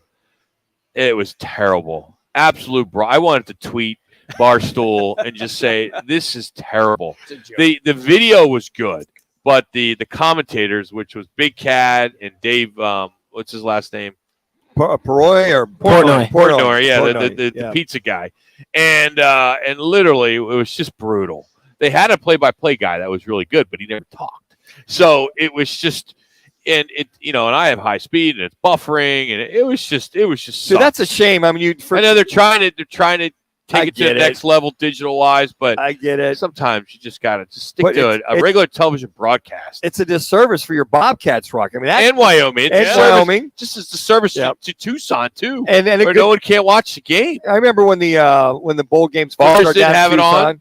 Nope. Yeah, Bars don't have it. Yeah, I remember when the Copper Bowl started many years ago down there in Tucson, whatever. The became the Inside Bowl, which is now the Guaranteed Bowl. Yeah. At least they had good TV coverage with all that, which is deservedly so for those teams, which is key.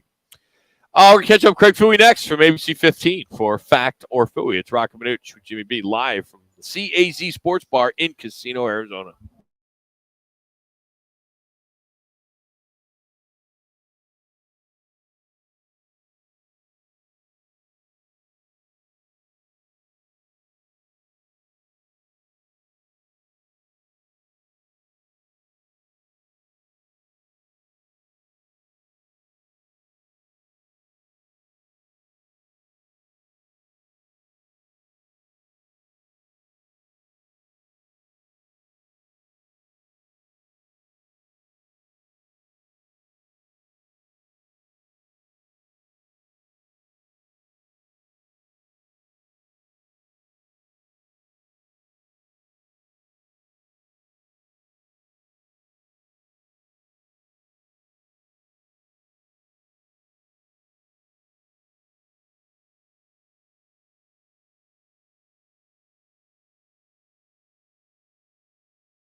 joins the guys each Monday to break down the top stories of the weekend. And as a reminder, Manuch writes the questions.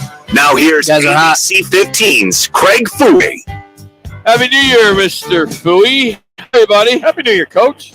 I got to tell you guys, it is amazing you guys are working on this recognized New Year's Day off. You know, all the banks are closed, the post offices are closed, schools are closed. You guys are working. That's awesome. But are you working?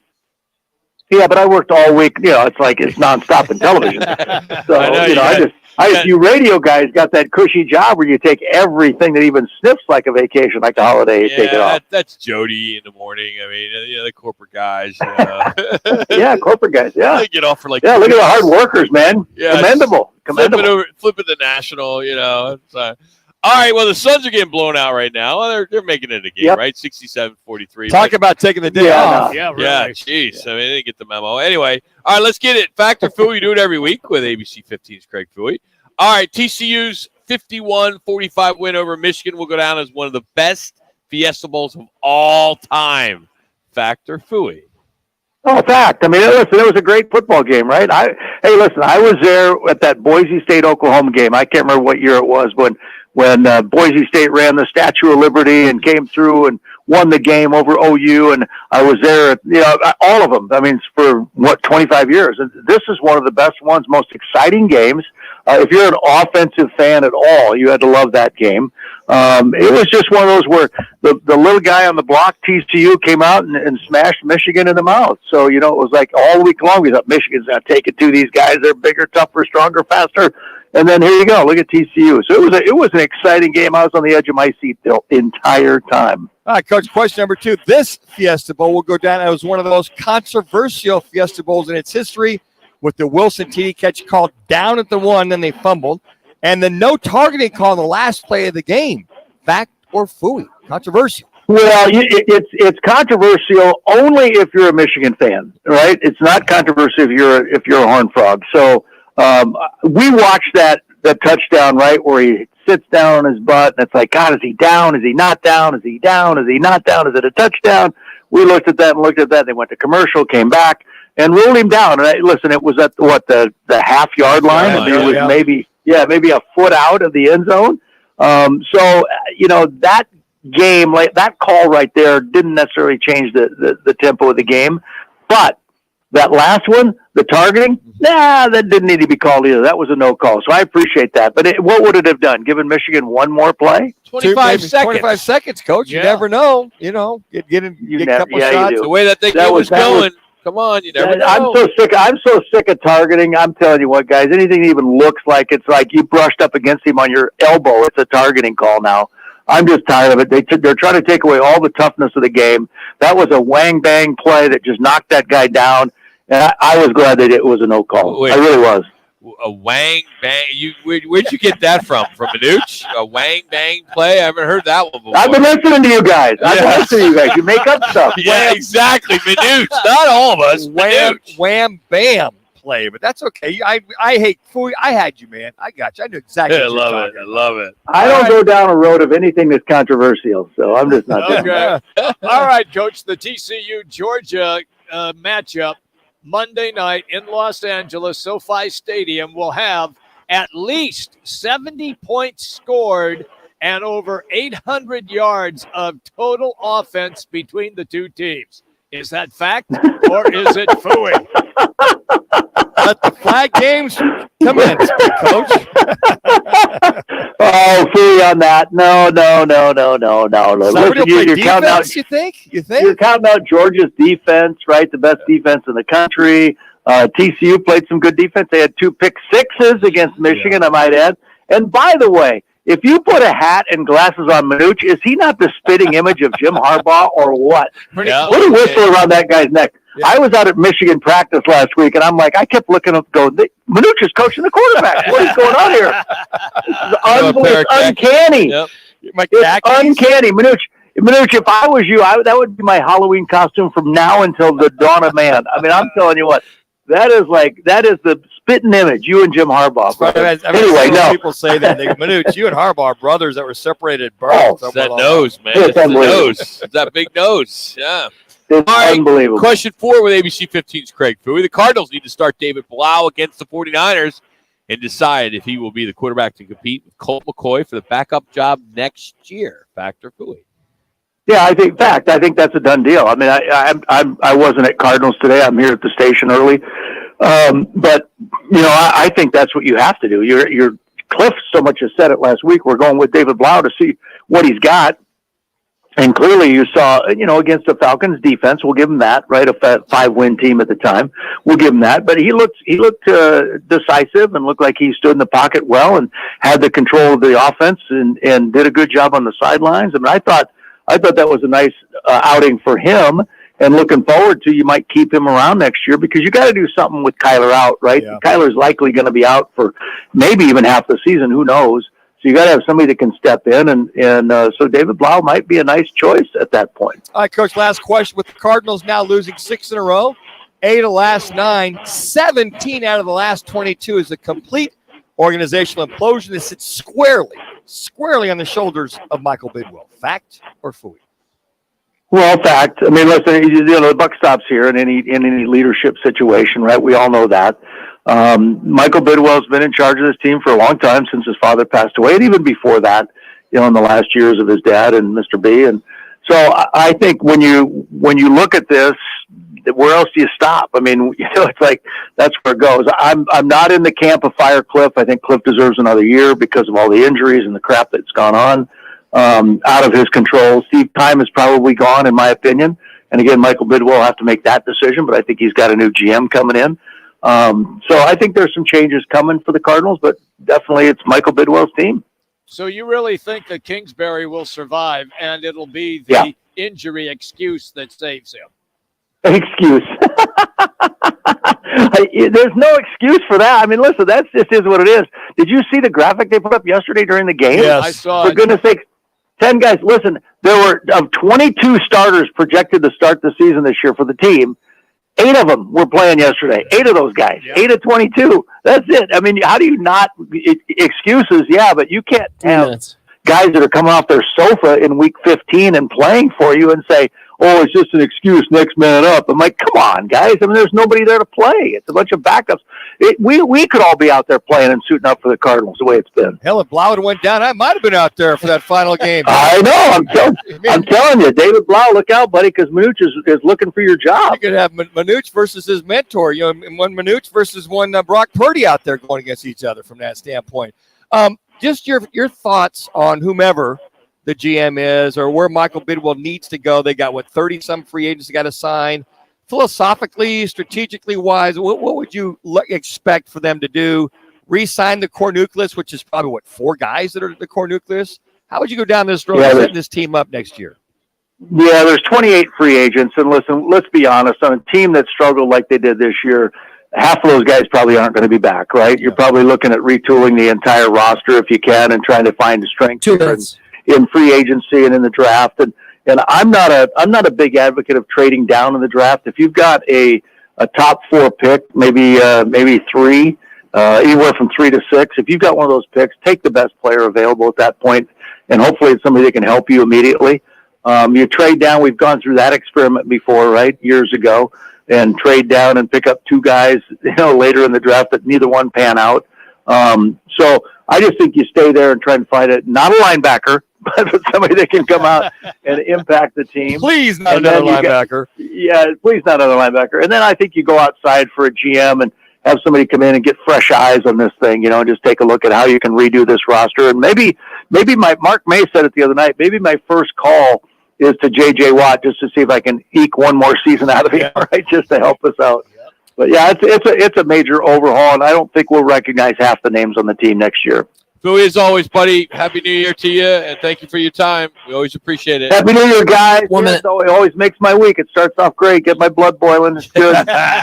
You're welcome, Coach. Hey, we're good for something. That's ABC 15's Craig Fouey, as we do it every week. It's called Fact or Fouey with ABC 15's Craig Fouey. We always appreciate that. Well, Pete Rose was able to place Ohio's first legal bet at midnight, and I got to share something for all you aspiring play-by-play boys and girls as we continue on from the CAZ Sports Bar to Roc and Manuch with Jimmy B, Fox Sports 910.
Did you know that Troy Aikman in only 6 years has passed for 16,303 yards? Did you know the career record for most hits is 4,256 by Pete Rose, who was not in the Hall of Fame? Do you know that my next door neighbor has 3 rabbits? Now time for Fox Sports 910's Roc and Manuch with Jimmy B to give you the random facts of the day driven by your Valley Chevy dealers. Find new roads at your Chevy dealer. For a dealer near you at thevalleychevy.com. Before we get into that, Tulane and USC coming down to the wire. 17 seconds remaining. Tulane has the ball, getting ready to score. Right now they're looking at a targeting call, which could put the ball right on the 1, 2, 3 yard line. Right. And they're down by, what is it, 7? 6. Spread's 2.5, which is all I care about. But this was like my lock of all the bowl games. Yeah. This one in Alabama. It was like that was my biggest one. I won the Alabama. It's 45-39, 17 seconds.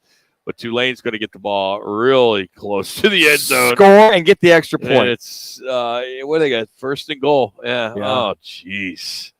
USC, just their defense falters in the big game. We saw it all year long. Yep. All year long, Ron. It's like they're so powerful on the offensive side. They are. Well, and that's the one thing that Lincoln Riley's going to have to do is develop a defense. But we saw this pattern in Oklahoma. I was just going to say same exact thing. Exactly. When Baker Mayfield was quarterbacking and they went and played that game, and Mayfield just played sensational in that game, they couldn't stop the opposition at all. They just said it was no targeting, which is huge. Well, that is huge. Okay. It's not going to – inbounds.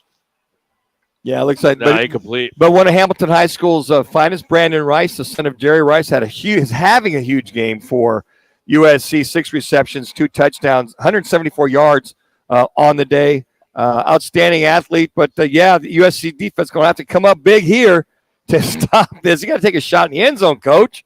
We got 15 seconds to go in this game. It's only second down, but they just made a shot. They just went for it. Yeah, I know, but there's only they got to. But that route was like a stick route, shoot route. He wanted to catch it, get out of bounds, and stop. But you got to take these next 2 shots. Got to throw in the end zone like that right there, like that. Game over. Right there. Incomplete. This sucks that we're doing play-by-play, but I got money on the game. Yeah, I don't care. We're down to like 8 seconds, and this is like my biggest bet of the year in college football. Rock is sweating bullets. I am a little bit. It's just marks on paper, but you work hard to get that. Jackson's got money. I had 1.5. Yeah, I had money on this. You had 1.5. All right, I had 2.5. But still, either way, it's touchdown would screw both of them. So. Oh man, the official's going to review this. The tight end looks as though, hey, look, I have my arm up underneath that. One official saying incomplete. They're going to go to the review this. Monitor. Yeah, the monitor review this bad boy. Tulane thinks it's a touchdown. Well, this is interesting. You watched a lot of these games yesterday as far as where the arms were on some of the possessions going down. Yeah. Like the Devontae Adams catch against San Francisco. A phenomenal catch. He had his arm up underneath the ball. He did. That's what they call it a completion. This one here, the side official is the one that made this call incomplete. He saw movement.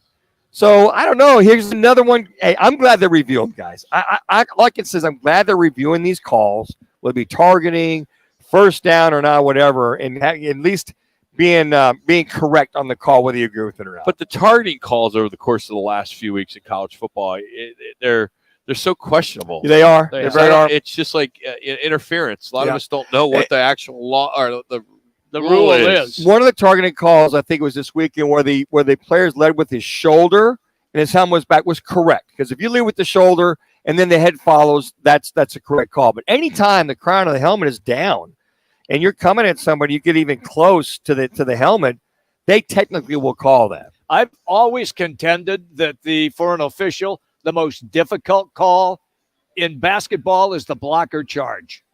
That because it's such a bang play, and you have to watch everything. I'm starting to lean now toward football with the targeting call with everything that what we have seen. Yeah, the subjectivity of all that is interesting. Yes.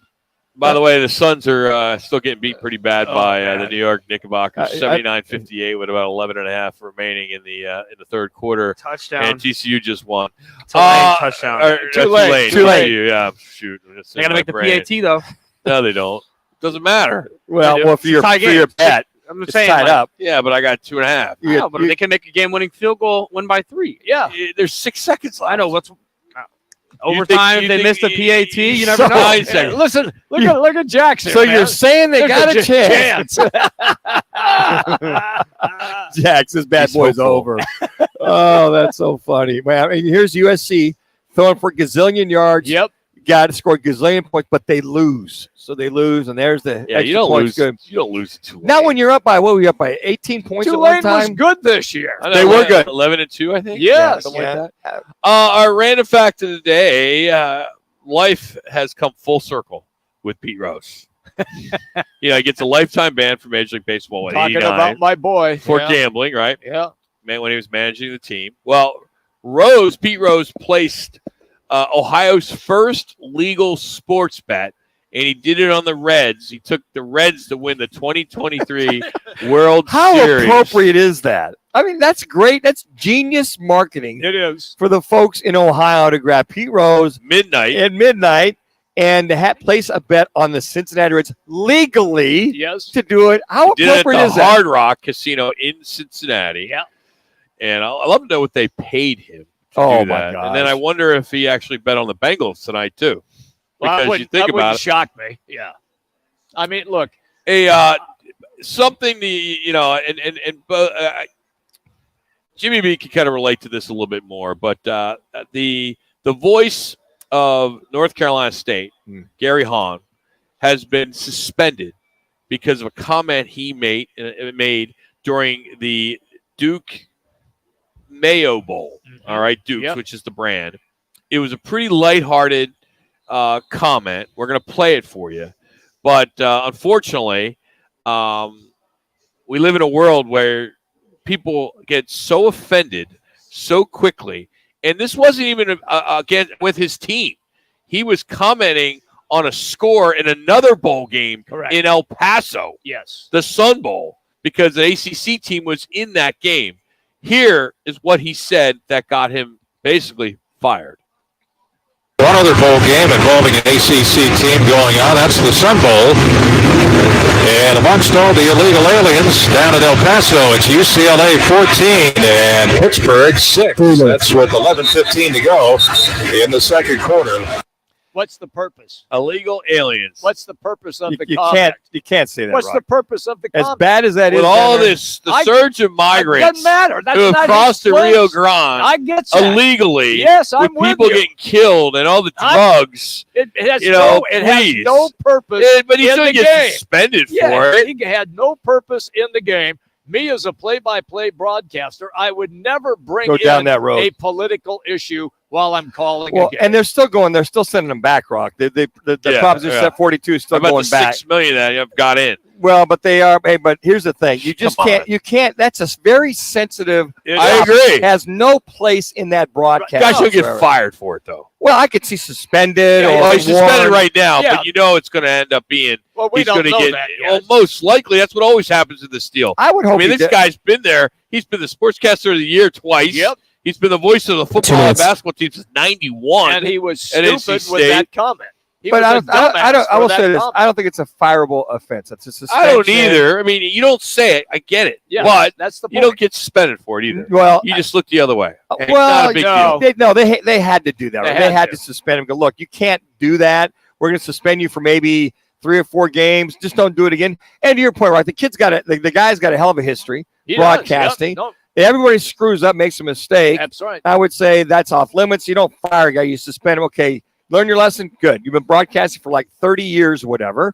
Let's move on. Let's not do it again because that's just it's a sensitive subject. There Not was only no for purpose. There was no purpose. Well, that's the other thing too, Jimmy. It was meaningless to the broadcast. That's my point. There was no reason To bring that up. To bring that up. Yeah. None It whatsoever. was just his shot. It was his subliminal political shot. That's at that. But you can't do that. You just can't. No. At some point, you go, Yeah. leave well enough alone. Hey, I've made mistakes 1 minute. broadcasting. One time on television, I'm talking about the Buffalo Bills, and I talked about a player who had a bulging disc in his neck, and I said he had a bulging dick in his neck.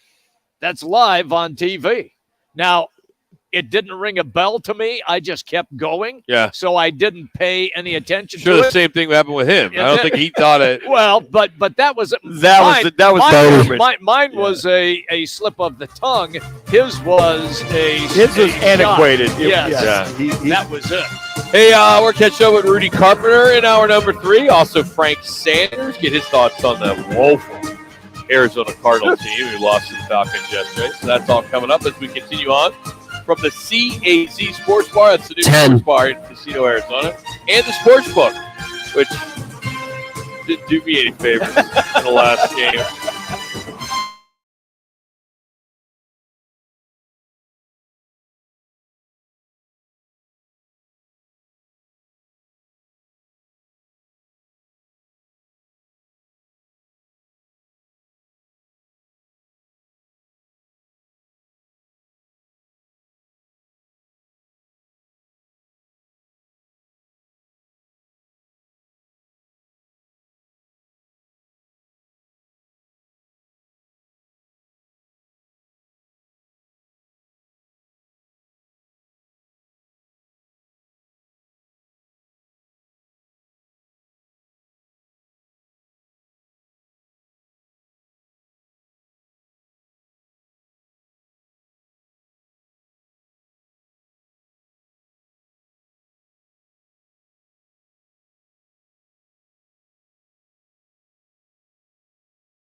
Calling all sports with Roc and Manuch with Jimmy B. Proudly sponsored by On Air Sports Marketing and is powered by the injury attorneys Lerner and Rowe. In a wreck and need a check?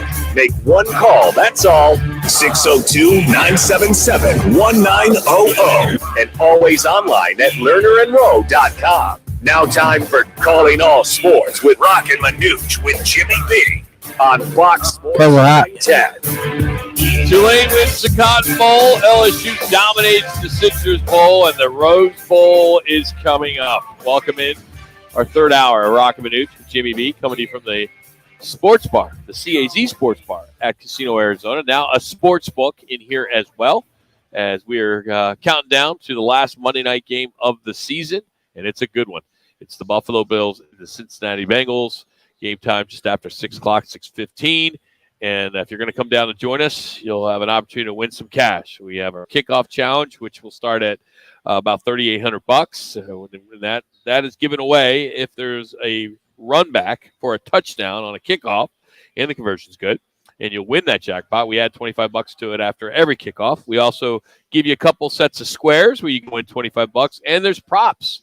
All you got to do is be here to win. So if you want to win, you just have to come down and join us. And tonight, a special treat, a big special treat, as Manuch will be wearing his Buffalo Bills number 11 jersey from the days of him playing in the National Football League. Donning the jersey. Yes. Absolutely. Double aces, number 11. And what's interesting about Manuch, it depends on what day, is who his favorite team is. Mm-hmm. You know, it's not the Buffalo Bills. It's grew up like the Steelers. Absolutely. Also, he's a Packer fan and a Cardinal fan. Yes. And whatever team. Not a Cardinal fan. Yeah, I used to be. Yeah.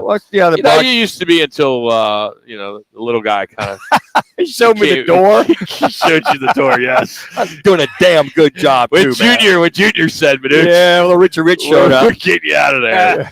The Jerry Jones Jr. wannabe. Right. Anyway, enough of having our shots at Michael Bidwell. Yeah. But we are out here, and we're going to have some fun. But the granddaddy of them all, Penn State, ranked 11th, will face off against number 8 Utah in a classic Rose Bowl battle. If you recall, last year it was Ohio State and Utah, and it was the last-second field goal by Ruggles, who actually lost the game in the Fiesta Bowl the other night. So, but tonight that game will get underway. Also, Mississippi State took care of Illinois, and that was late. As they won 19-10 in that one. And then LSU just absolutely destroyed Purdue. And so it was a high spread. I didn't think they'd win by over 60. I mean, but I thought Rock's they would not win. Exaggerating, folks. No, he's not. He's not exaggerating, literally. 63-7. Yeah. I mean, and Purdue scored in the fourth quarter. Yeah, at the very end. So, 56-point spread, right, Rock? Oh, I think it was 13 and a half, 14, something it like that. I mean, just so many. And then you got 91 points scored total in the Tulane USC game as Tulane wins that 46-45. 2 seconds to go, gets the score and extra point conversion. You know, I got to tell you, bowl games are really hard to bet. You know, I thought Clemson was going to give Tennessee a better game the other night, and they ended up getting blown out 31-14. There was a good one with Pittsburgh UCLA that came down to 2 points as Pittsburgh won that one. Notre Dame, South Carolina, that was a good game. Yep.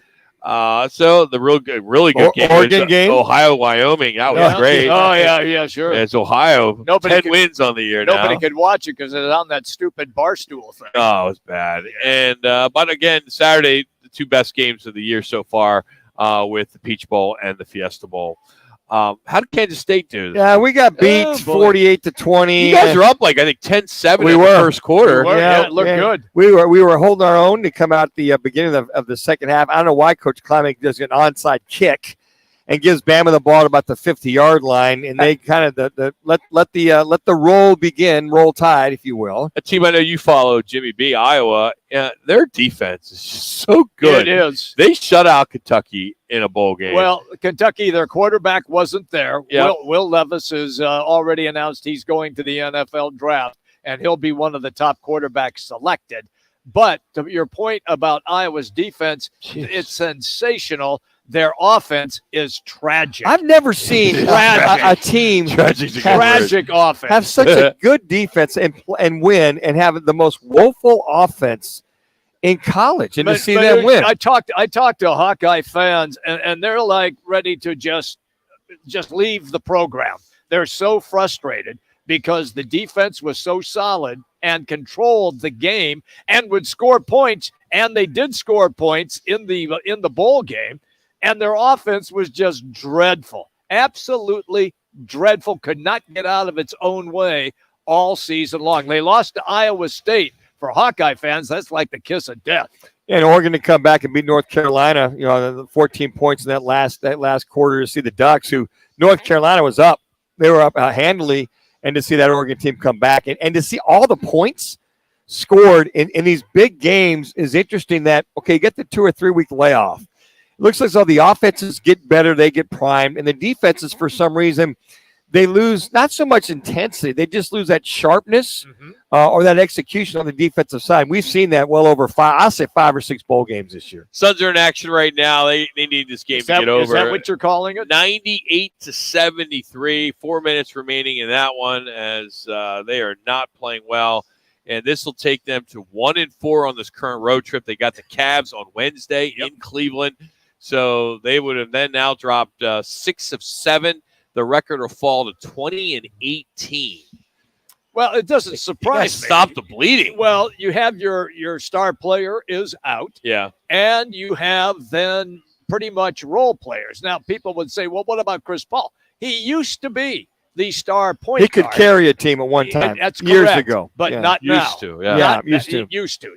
Not now. And they don't have enough scoring on that team. It just they struggle to produce points. And I harp on this constantly, and I'll give it a rest.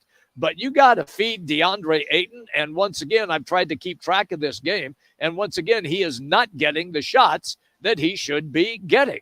So that's why this game is already in the tank and was in the tank by halftime. Only 12 points and 5 rebounds is all DA's had. How many shots? Does it show you what shots? It doesn't show many shots. Okay. Matter of fact, he's 6 for 13. So Okay, see, he needs to have 25 in this game. I would agree. 25 shots. I would agree. And he's got 13. These are games like this where he could really separate himself and take charge. Correct. Okay, Devin's out.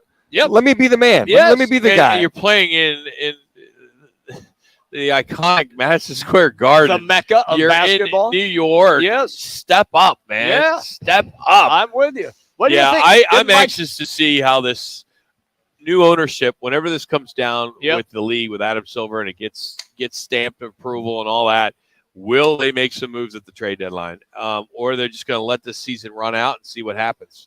But I think they need to make some moves because this fan base is on the edge. Yes. On the edge because sure. the success this team has had over the last few years and knowing that the door is going to close. Well, the window's closing right now. It's closing. We only got maybe is it one a window more. or a door? It's a window.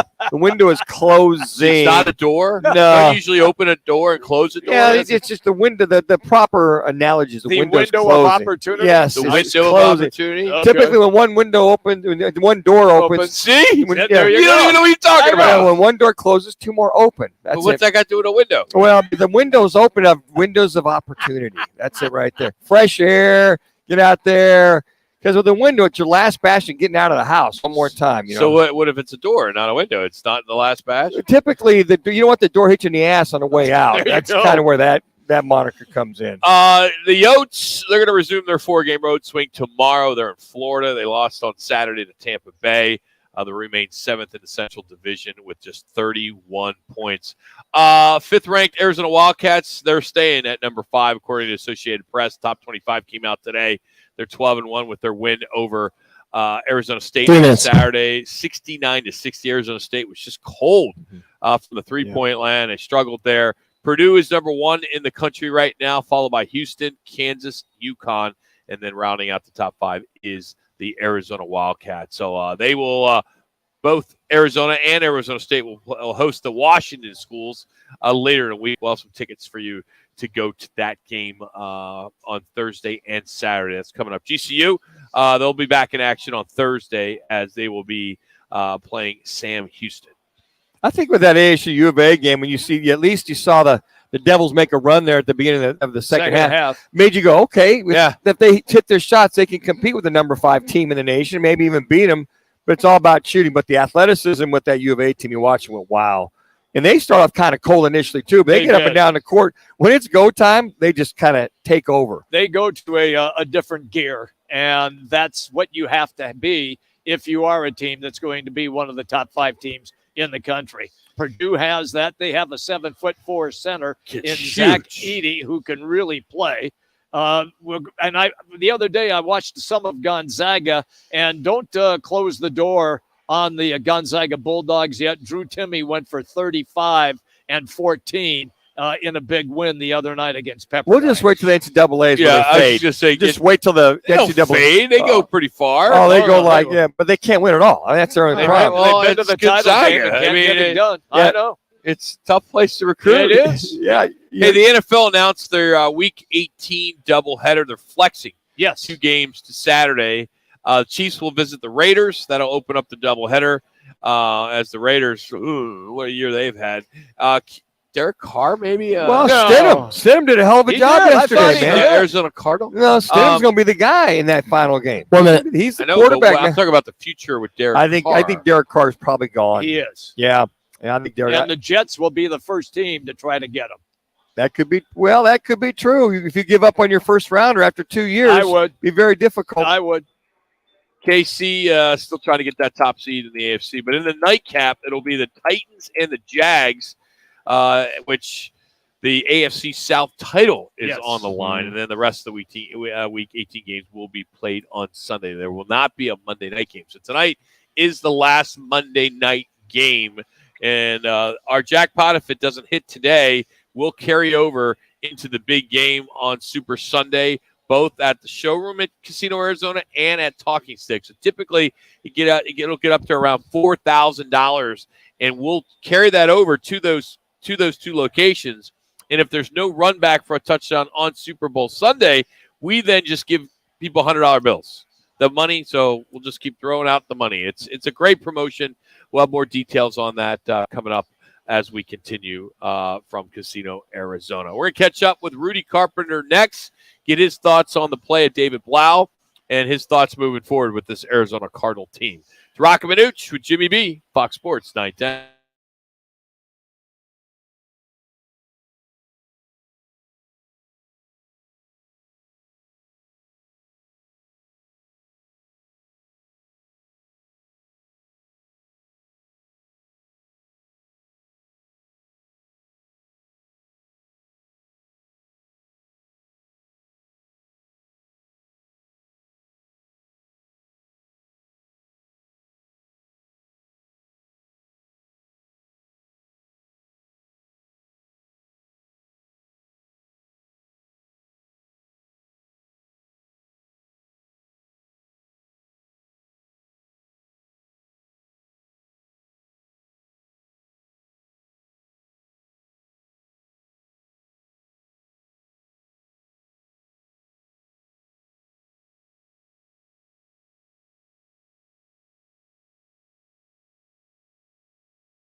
football is former Sun Devil quarterback, who, by the way, went 3-1 against that team in Tucson. Carpenter going to go up with time, steps up, looks end zone, got a man, McGahey, touchdown! Rudy Carpenter threw that right into the teeth, into the strength of the Wildcat defense. Rudy Carpenter, now on Roc and Manuch on Fox Sports 910 on FM at 99.9 HD2. Rudy joins us down the right to the guest line. Roc and Manuch and Jimmy B, Fox Sports 910. Rudy, Happy New Year to you, man. How are you today? Oh, I'm doing good. Hope you guys had a good New Year, and obviously we got a bunch of good football the next couple of days, so life is good. Absolutely, got a big one tonight. I'll get to that a little bit later, but just your initial thoughts on what you saw with David Blau yesterday in the Cardinals' loss. Well, considering the fact he's only been here for a few weeks, and I know how tough that is to travel around and learn new offenses. I mean, I thought he played, pretty good. I think he was a little over 50%, something like 24 for 40. I think he had almost 230 yards, a touchdown, and no interception. So, to me, that's a pretty good day. It's similar numbers to what, Kyler Murray would do. So to me, I thought he played pretty well, and I think he deserves the chance to start next week. You think he'll be the odds-on guy to compete with Colt McCoy next year for the backup role there, Rudy? Well, I think that's an interesting question. I mean, when he played in Detroit and got chances to play, I thought he played pretty well. I think he even played with the Houston Texans for a minute. I forget, but he's a guy that when he's given the chance, he's played well, and he's done better than Trace McSorley. So I think that's sorted itself out. Now I think, depending on what happens with Kyler Murray and his health and what you're going to do with Colt McCoy, obviously David Blau is probably a good guy to bring back. He's not a vested veteran. He's cheap. To keep him on the active roster, he's a week-to-week guy. If you cut him, you can probably put him on practice squad. So he has a lot of roster versatility, which probably means he'll be back next year. It sounds like, and I feel the same way. I'd be comfortable with him coming back and Colt and him backing up until Kyler is ready to play. Would you say that? Yeah, that's probably a true statement.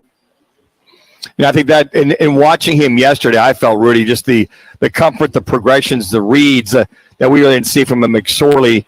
And, if it's not for a holding call there on that opening drive, which I was very impressed with, come out there, hit a couple third down shots outside and inside to Trey McBride, they might have gone down and scored on his opening drive.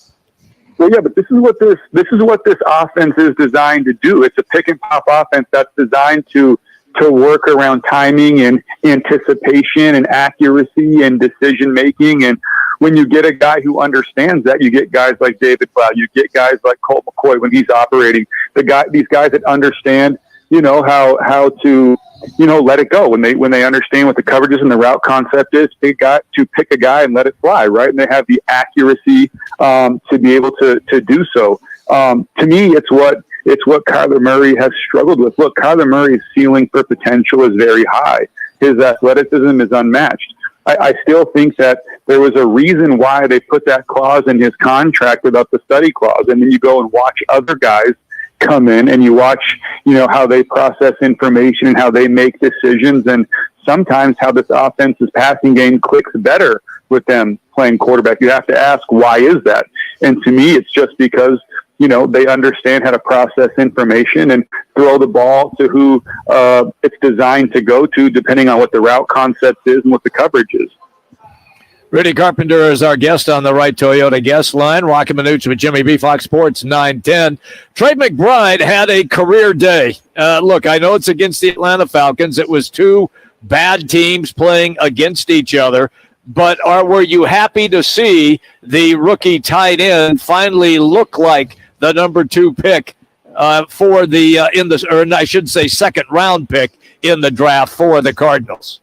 Well, of course, anytime you get a young player going, it's good, especially at the end of the year, because it gives him momentum going into the offseason and going into, obviously the start of training camp next year. With that being said, to defend Trey McBride, sometimes when you're a tight end, it's just really about opportunity.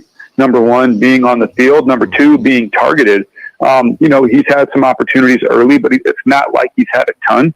So, I think just being given some opportunities to be targeted is what led to yesterday's outburst. So, hopefully he can continue that going into the end of next week.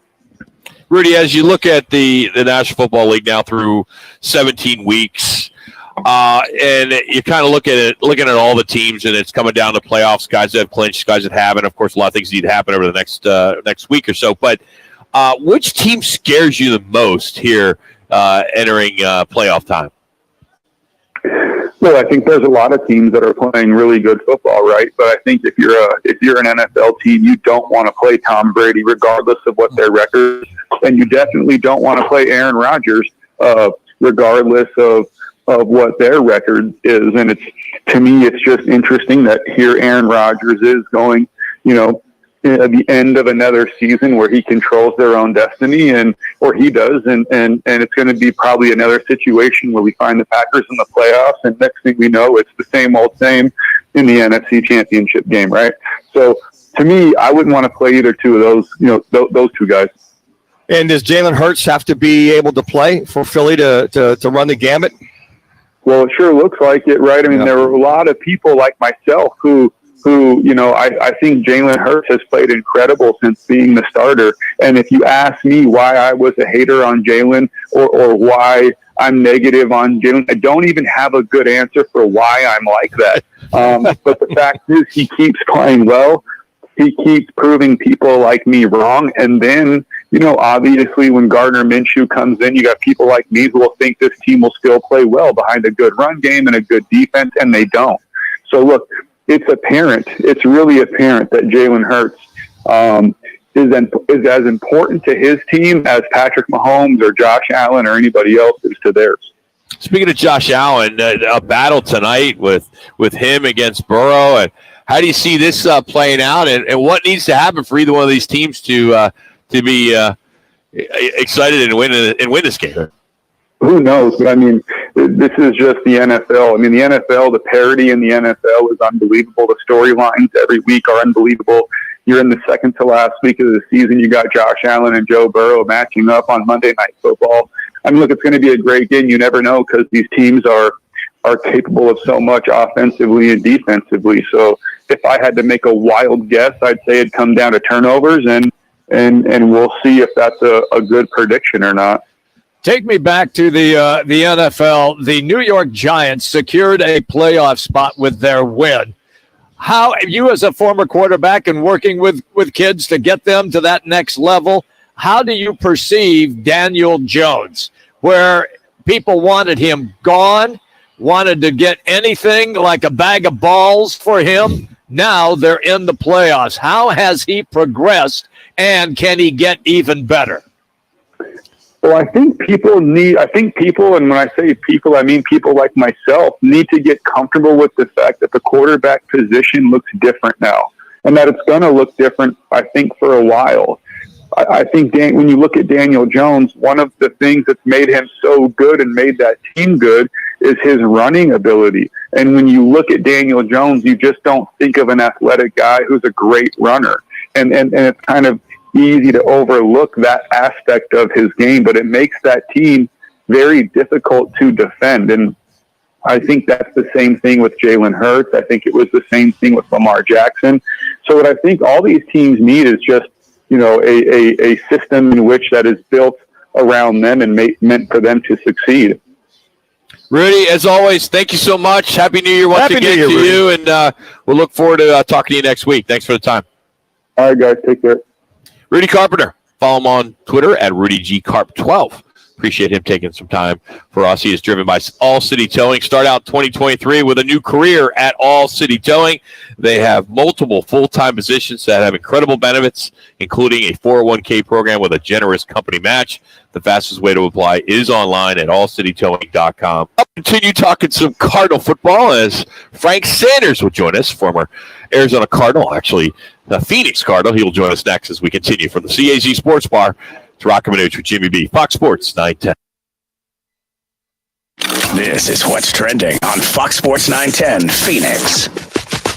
The Suns opened 2023 on a down note with an ugly 102-83 loss to the Knicks that saw them score just 31 first-half points. They've dropped 11 of their last 15. The Coyotes resume action tomorrow and will attempt to stop a 9-game road losing streak versus the Panthers.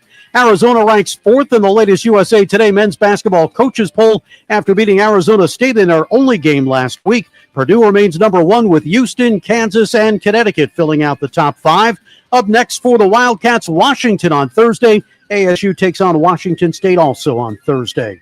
I'm Frank Garrity on Fox Sports 910, available everywhere on the free iHeartRadio app. This is the Parker and Sons Weather Center.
Sanders caught it! Touchdown, Auburn! Touchdown, Auburn! Frank Sanders joins Calling All Sports with Roc and Manuch, now on Fox Sports 910. Play action for Blau. He flips away, and off the dive, it's McBride into the end zone.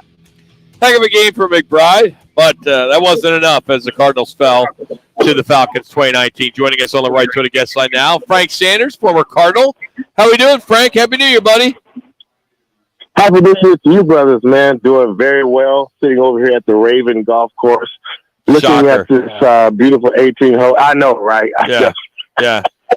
So what are you about 8 over right now? How How you playing? You know, you watch your mouth. You watch your mouth. This is New Year, man. I'm 3 under, and it's all alcohol.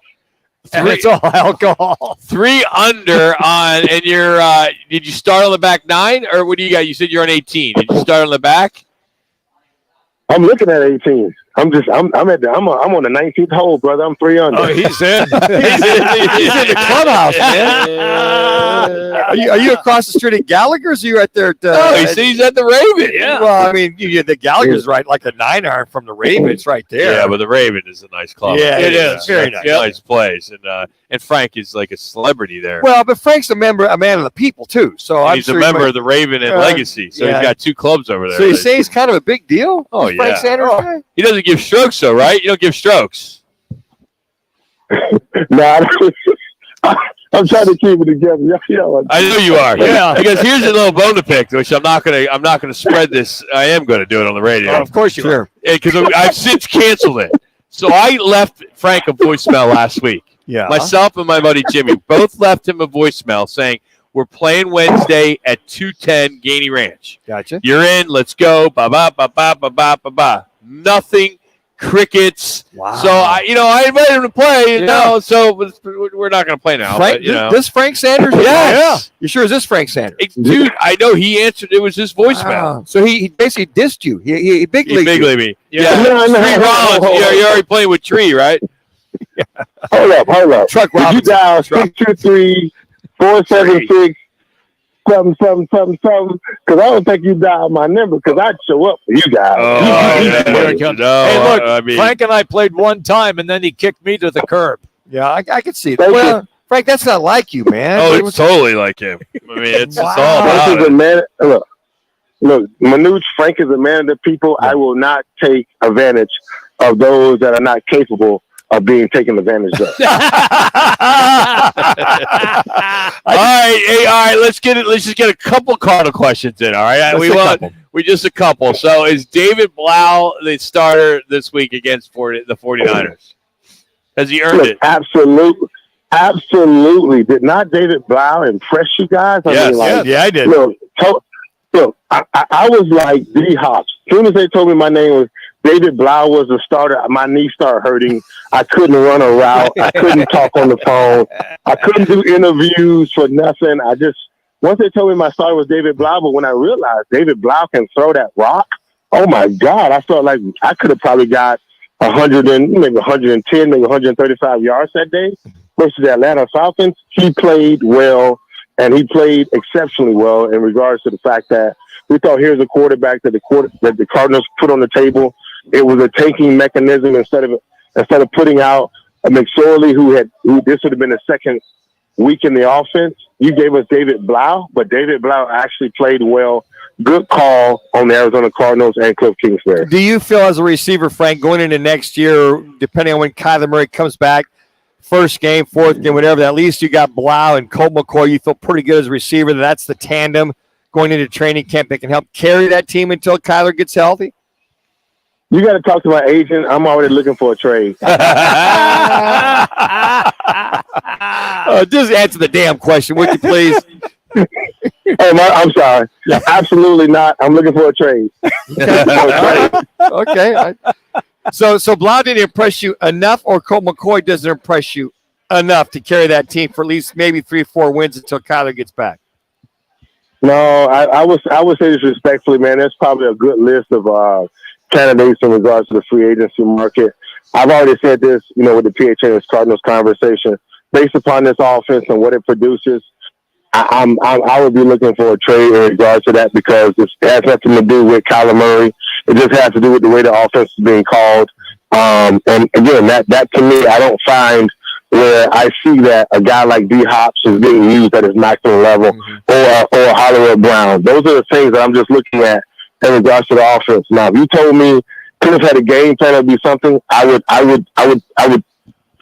argue back on that conversation, because Manuch, Rock, Jimmy B, and our audience, we're not ignorant. We've seen the same offense for the last 3 years, 3 to 4 years, and it has not changed, and it has not been able to produce at a high level. And that, to me, I'm concerned about that. as a receiver, I probably would not ask to be back with Arizona Cardinals. So in order for the Cardinals offense next year, the entire offense needs to have a facelift. Is that what you're saying?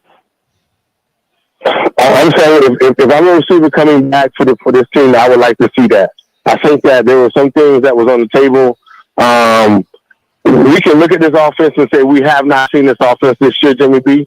Just looking at the guys that have played based upon the injuries, the Rodney Hudson conversation, the Pugh, Garcia, we can name Beecham, we can name the guys that's there as an offensive line, and the guys that have been hurt.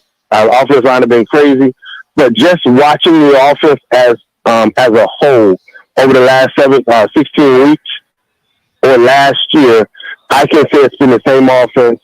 For the most part, at least 80% of the offense has been absolutely the same since Cliff Kingsbury has been here. And to me, I feel like there should be more on the table. I feel like there should be more differences. Whether it be Colt McCoy for one game or Kyler for 3 or 7 or 17, I just feel like it's the same, and I would like to see a change. Personally, I would ask to be removed. And I was just going to say, it sounds as if you're D-Hop, you've seen enough no matter what happens, and you ask for that trade for the twilight of your career to maybe go on the last 2 or 3 years for a competitive team that at least, Frank, I would think has a shot, not only to make the playoffs, but maybe win it all. Yeah, here's the thing. D-Hop still has a lot in the tank. Sure. We saw JJ at 33, and he looked absolutely fabulous. If this is his last year, I'd be sad because I think that he still has more in the tank. I understand going out healthy is far better than going out injured in anybody's career, considering he's turned a three-time defensive player of the year. But then also being here for the last couple of years ago in the Cardinals has not been perfect. And at the end of the day, all he wants to do is prove to himself and prove to everybody else that he was worthy of, being called upon by the Arizona Cardinals. Me personally, watching this team and watching what's been happening in the last 3 or 4 years, our organization is in a different place, and it's not necessarily in a place of winning right now. And so that to me concerns me if I was older and I was D-Hop. Hey, Frank, if there is a coaching change and you had a choice between either Jim Harbaugh, who's expected to leave Michigan, or Sean Payton, who would you choose of those two? As a receiver, I'm choosing Sean Payton. I'm not choosing Jim Harbaugh. Jim Harbaugh is a time control mechanism type of coach. He wants to be physical. He wants to control the offense in regards to what plays he can, what he determines to be as his footprint on the football game. If I got Sean Payton, look, we're talking about, Michael Thomas, who caught 140 footballs, who broke the NFL record. That's what I want as a receiver. I want a guy that's going to sling that rock. I got Kyler Murray as my quarterback. He can sling that rock. So that to me would be probably my conversation. But more importantly, you need a coach that's going to create expectations. And I want to look at this from the fan perspective. The fans got to believe in the coach that they bring in, because Mike want to have guys that are fans that re-up their tickets or rebuy their tickets, whether that be regular tickets or suites or however it is. But Sean Payton's name would carry that much more weight than it would Jim Harbaugh. And I'm just saying that respectfully. I'm not taking anything from Jim Harbaugh. He's been an NFL coach. He's been successful. He's gone to college and he's been successful as well. But what you need somebody that can bring in the mentality of expectation. That's on the field and off the field. And I think Sean Payton's name will do that. And see what he's already done with a quarterback, considering that you've already committed $243 million to $238 million to your future quarterback in Kyler Murray. I believe Sean Payton to be the guy that you want to bring to the table. Speaking of quarterbacks, Kyler Murray, our State 48 Roughing Get Your Call question today. After 4 years of watching Kyler Murray, do you feel he is a franchise QB or still a work in progress? Frank, you can even go vote on this at Roc and Manuch Twitter. It's franchise quarterback or a work in progress. Which way does Frank Sanders vote at Roc and Manuch on Twitter? I think he's a franchise quarterback. He has all the tools. He throws the ball extremely well. But I think it's the system that he's in. The NFL is different than college, guys. We got to be honest. It's not the same. You just can't trust that. Your three star players on your offense to go out and dominate the other 11 players on the team. In the NFL, you got to move the ball. You got to move the offense. You got to move the offensive line. You got to put guys in a position where they can go out and make plays. Kyler Murray is my guy as a former quarterback, not because of what I think he can do, it's what I see him do. I mean, he's becoming a guy that's almost rushed for 1,000 yards as a running back, as a quarterback. He's also almost thrown for 4,000 yards as a quarterback in the NFL. Rookie of the year, 2-time Pro Bowl selected. I think so. The money that hit the table, Manuch, was all about the quarterback and his performance and what he was able to do, what we saw him do. Now, franchise-wise, I just think he needs to get out of this Phil Kingsbury system that will allow him to exercise different aspects of his game. Where in college, some of the quarterbacks right now feel like they have to win the game. And the pros, you don't have to win the game. You just can't lose the game because you have so much other talent around you. Frank, go collect your money, buddy. Congrats today. Good job. But thank you very much for that. Happy New Year to you guys, man. Don't forget me on Wednesday next week. All right. I'm available. Okay. All right. Well, we called you a week ago to get on your you had your chance, Frank. Don't call me. That's why I don't answer the phone unless the boys calling me for the show. That's it. So if you text me, we got a tea time at this time, I will be there. Okay. And anybody that's listening right now, if you text me, we got a tea time, I will be there. All right, everybody, here's Frank's number, 622. Thanks, buddy. Happy New Year to you, buddy. Happy New Year, Frank. That's Frank Sanders. Speaking of golf, the sports world reacts to the Masters' embarrassing mistake today. Yeah. We'll get into that next. It's Roc and Manuch with Jimmy B, Fox Sports 9.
Third and 8 at the 10.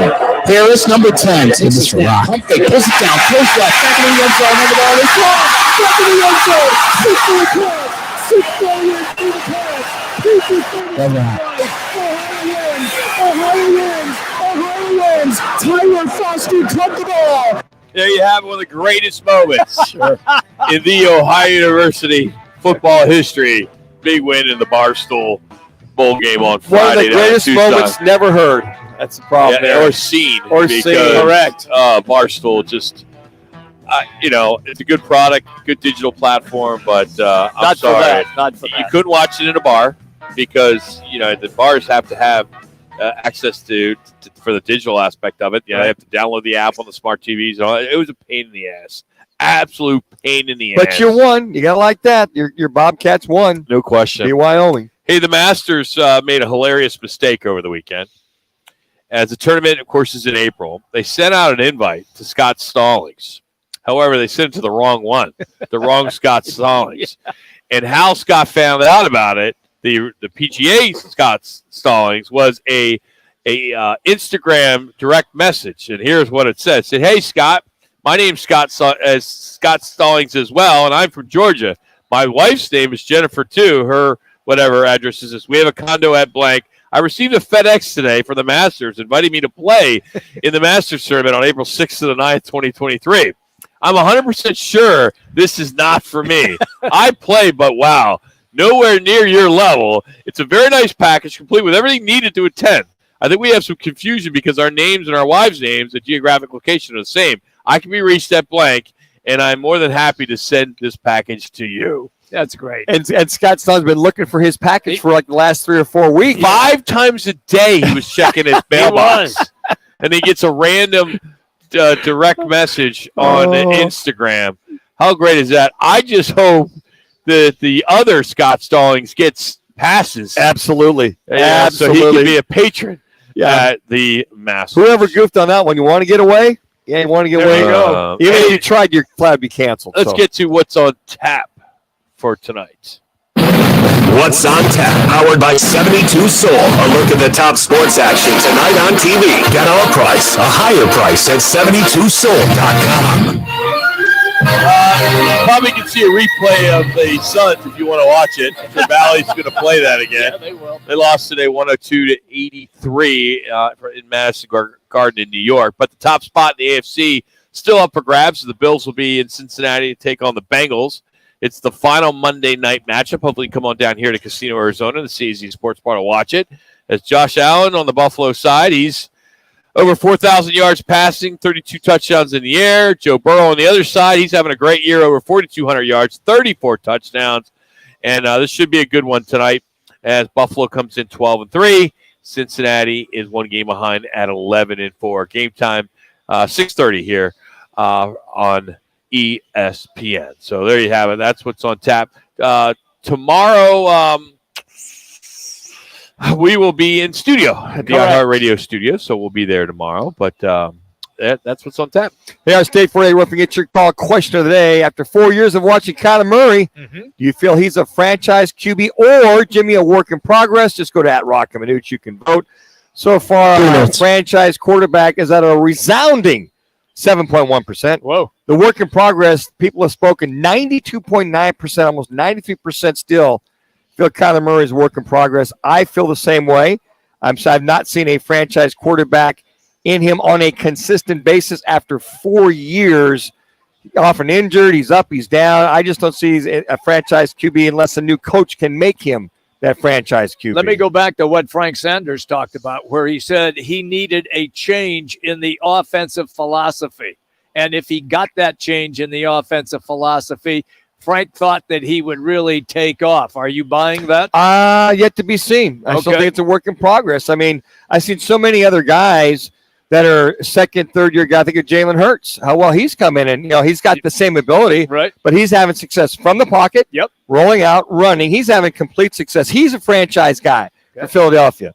And you see other guys, but he's consistently there. He's dinged up now, but we don't see that consistency. And on top of that, Kyler Murray can't survive a year. He's yet to survive a year, his first 4 years in the league. Well, my sources are telling me that the next head coach of the Arizona Cardinals will be indeed Sean Payton. According to the outside services guys at Phoenix Paradise Valley Country Club. Yeah, at PV Country Club. It's all but a done deal with Sean Payton as the next head coach. And if that's the case, the Cardinals are going to be giving up a couple first-round picks, a couple second-round picks, a bunch of money to get him. Because do you see Bidwell Saints doing have that? the rights of that for another 2 years. I know that, but do you see Bidwell doing that? Nope, for not at all. There you go. But these outside service guys, I mean, they know everything. And all, don't you think, all guys? Yeah. I mean, yeah. So I think. By the way, with Jim Harbaugh, who is available, will be available, it looks as though his buyout, even though he signed an extension last year, his buyout's only $3 million. Yes. But I think the job that makes sense for him, maybe, he's a former Colt, maybe he goes back there. Sure. Good call there. Broncos have already reached out to him as well. Mm-hmm. They have all the money. They do. I just can't imagine giving up so many draft picks to get a coach. They're just Well, it just depends how desperate you are. But here's the Cardinals. They've lost what 17 of the last 22. They've lost 8 out of the last 9. They've lost 6 in a row. They're woeful right now. They're just. I don't care. You got they're injured. We get it. We understand the plug and play.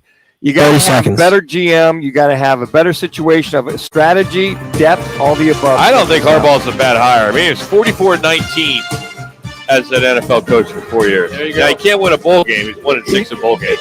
He would not be a bad hire, but with the situation of the Cardinals, I think Peyton's better for Murray and the kind of receiving for hopefully 10. keep around. And he beat Ohio State the past 2 seasons. So what? That doesn't mean anything. That's what everybody talks about in the Midwest. I think that's the bottom line, man.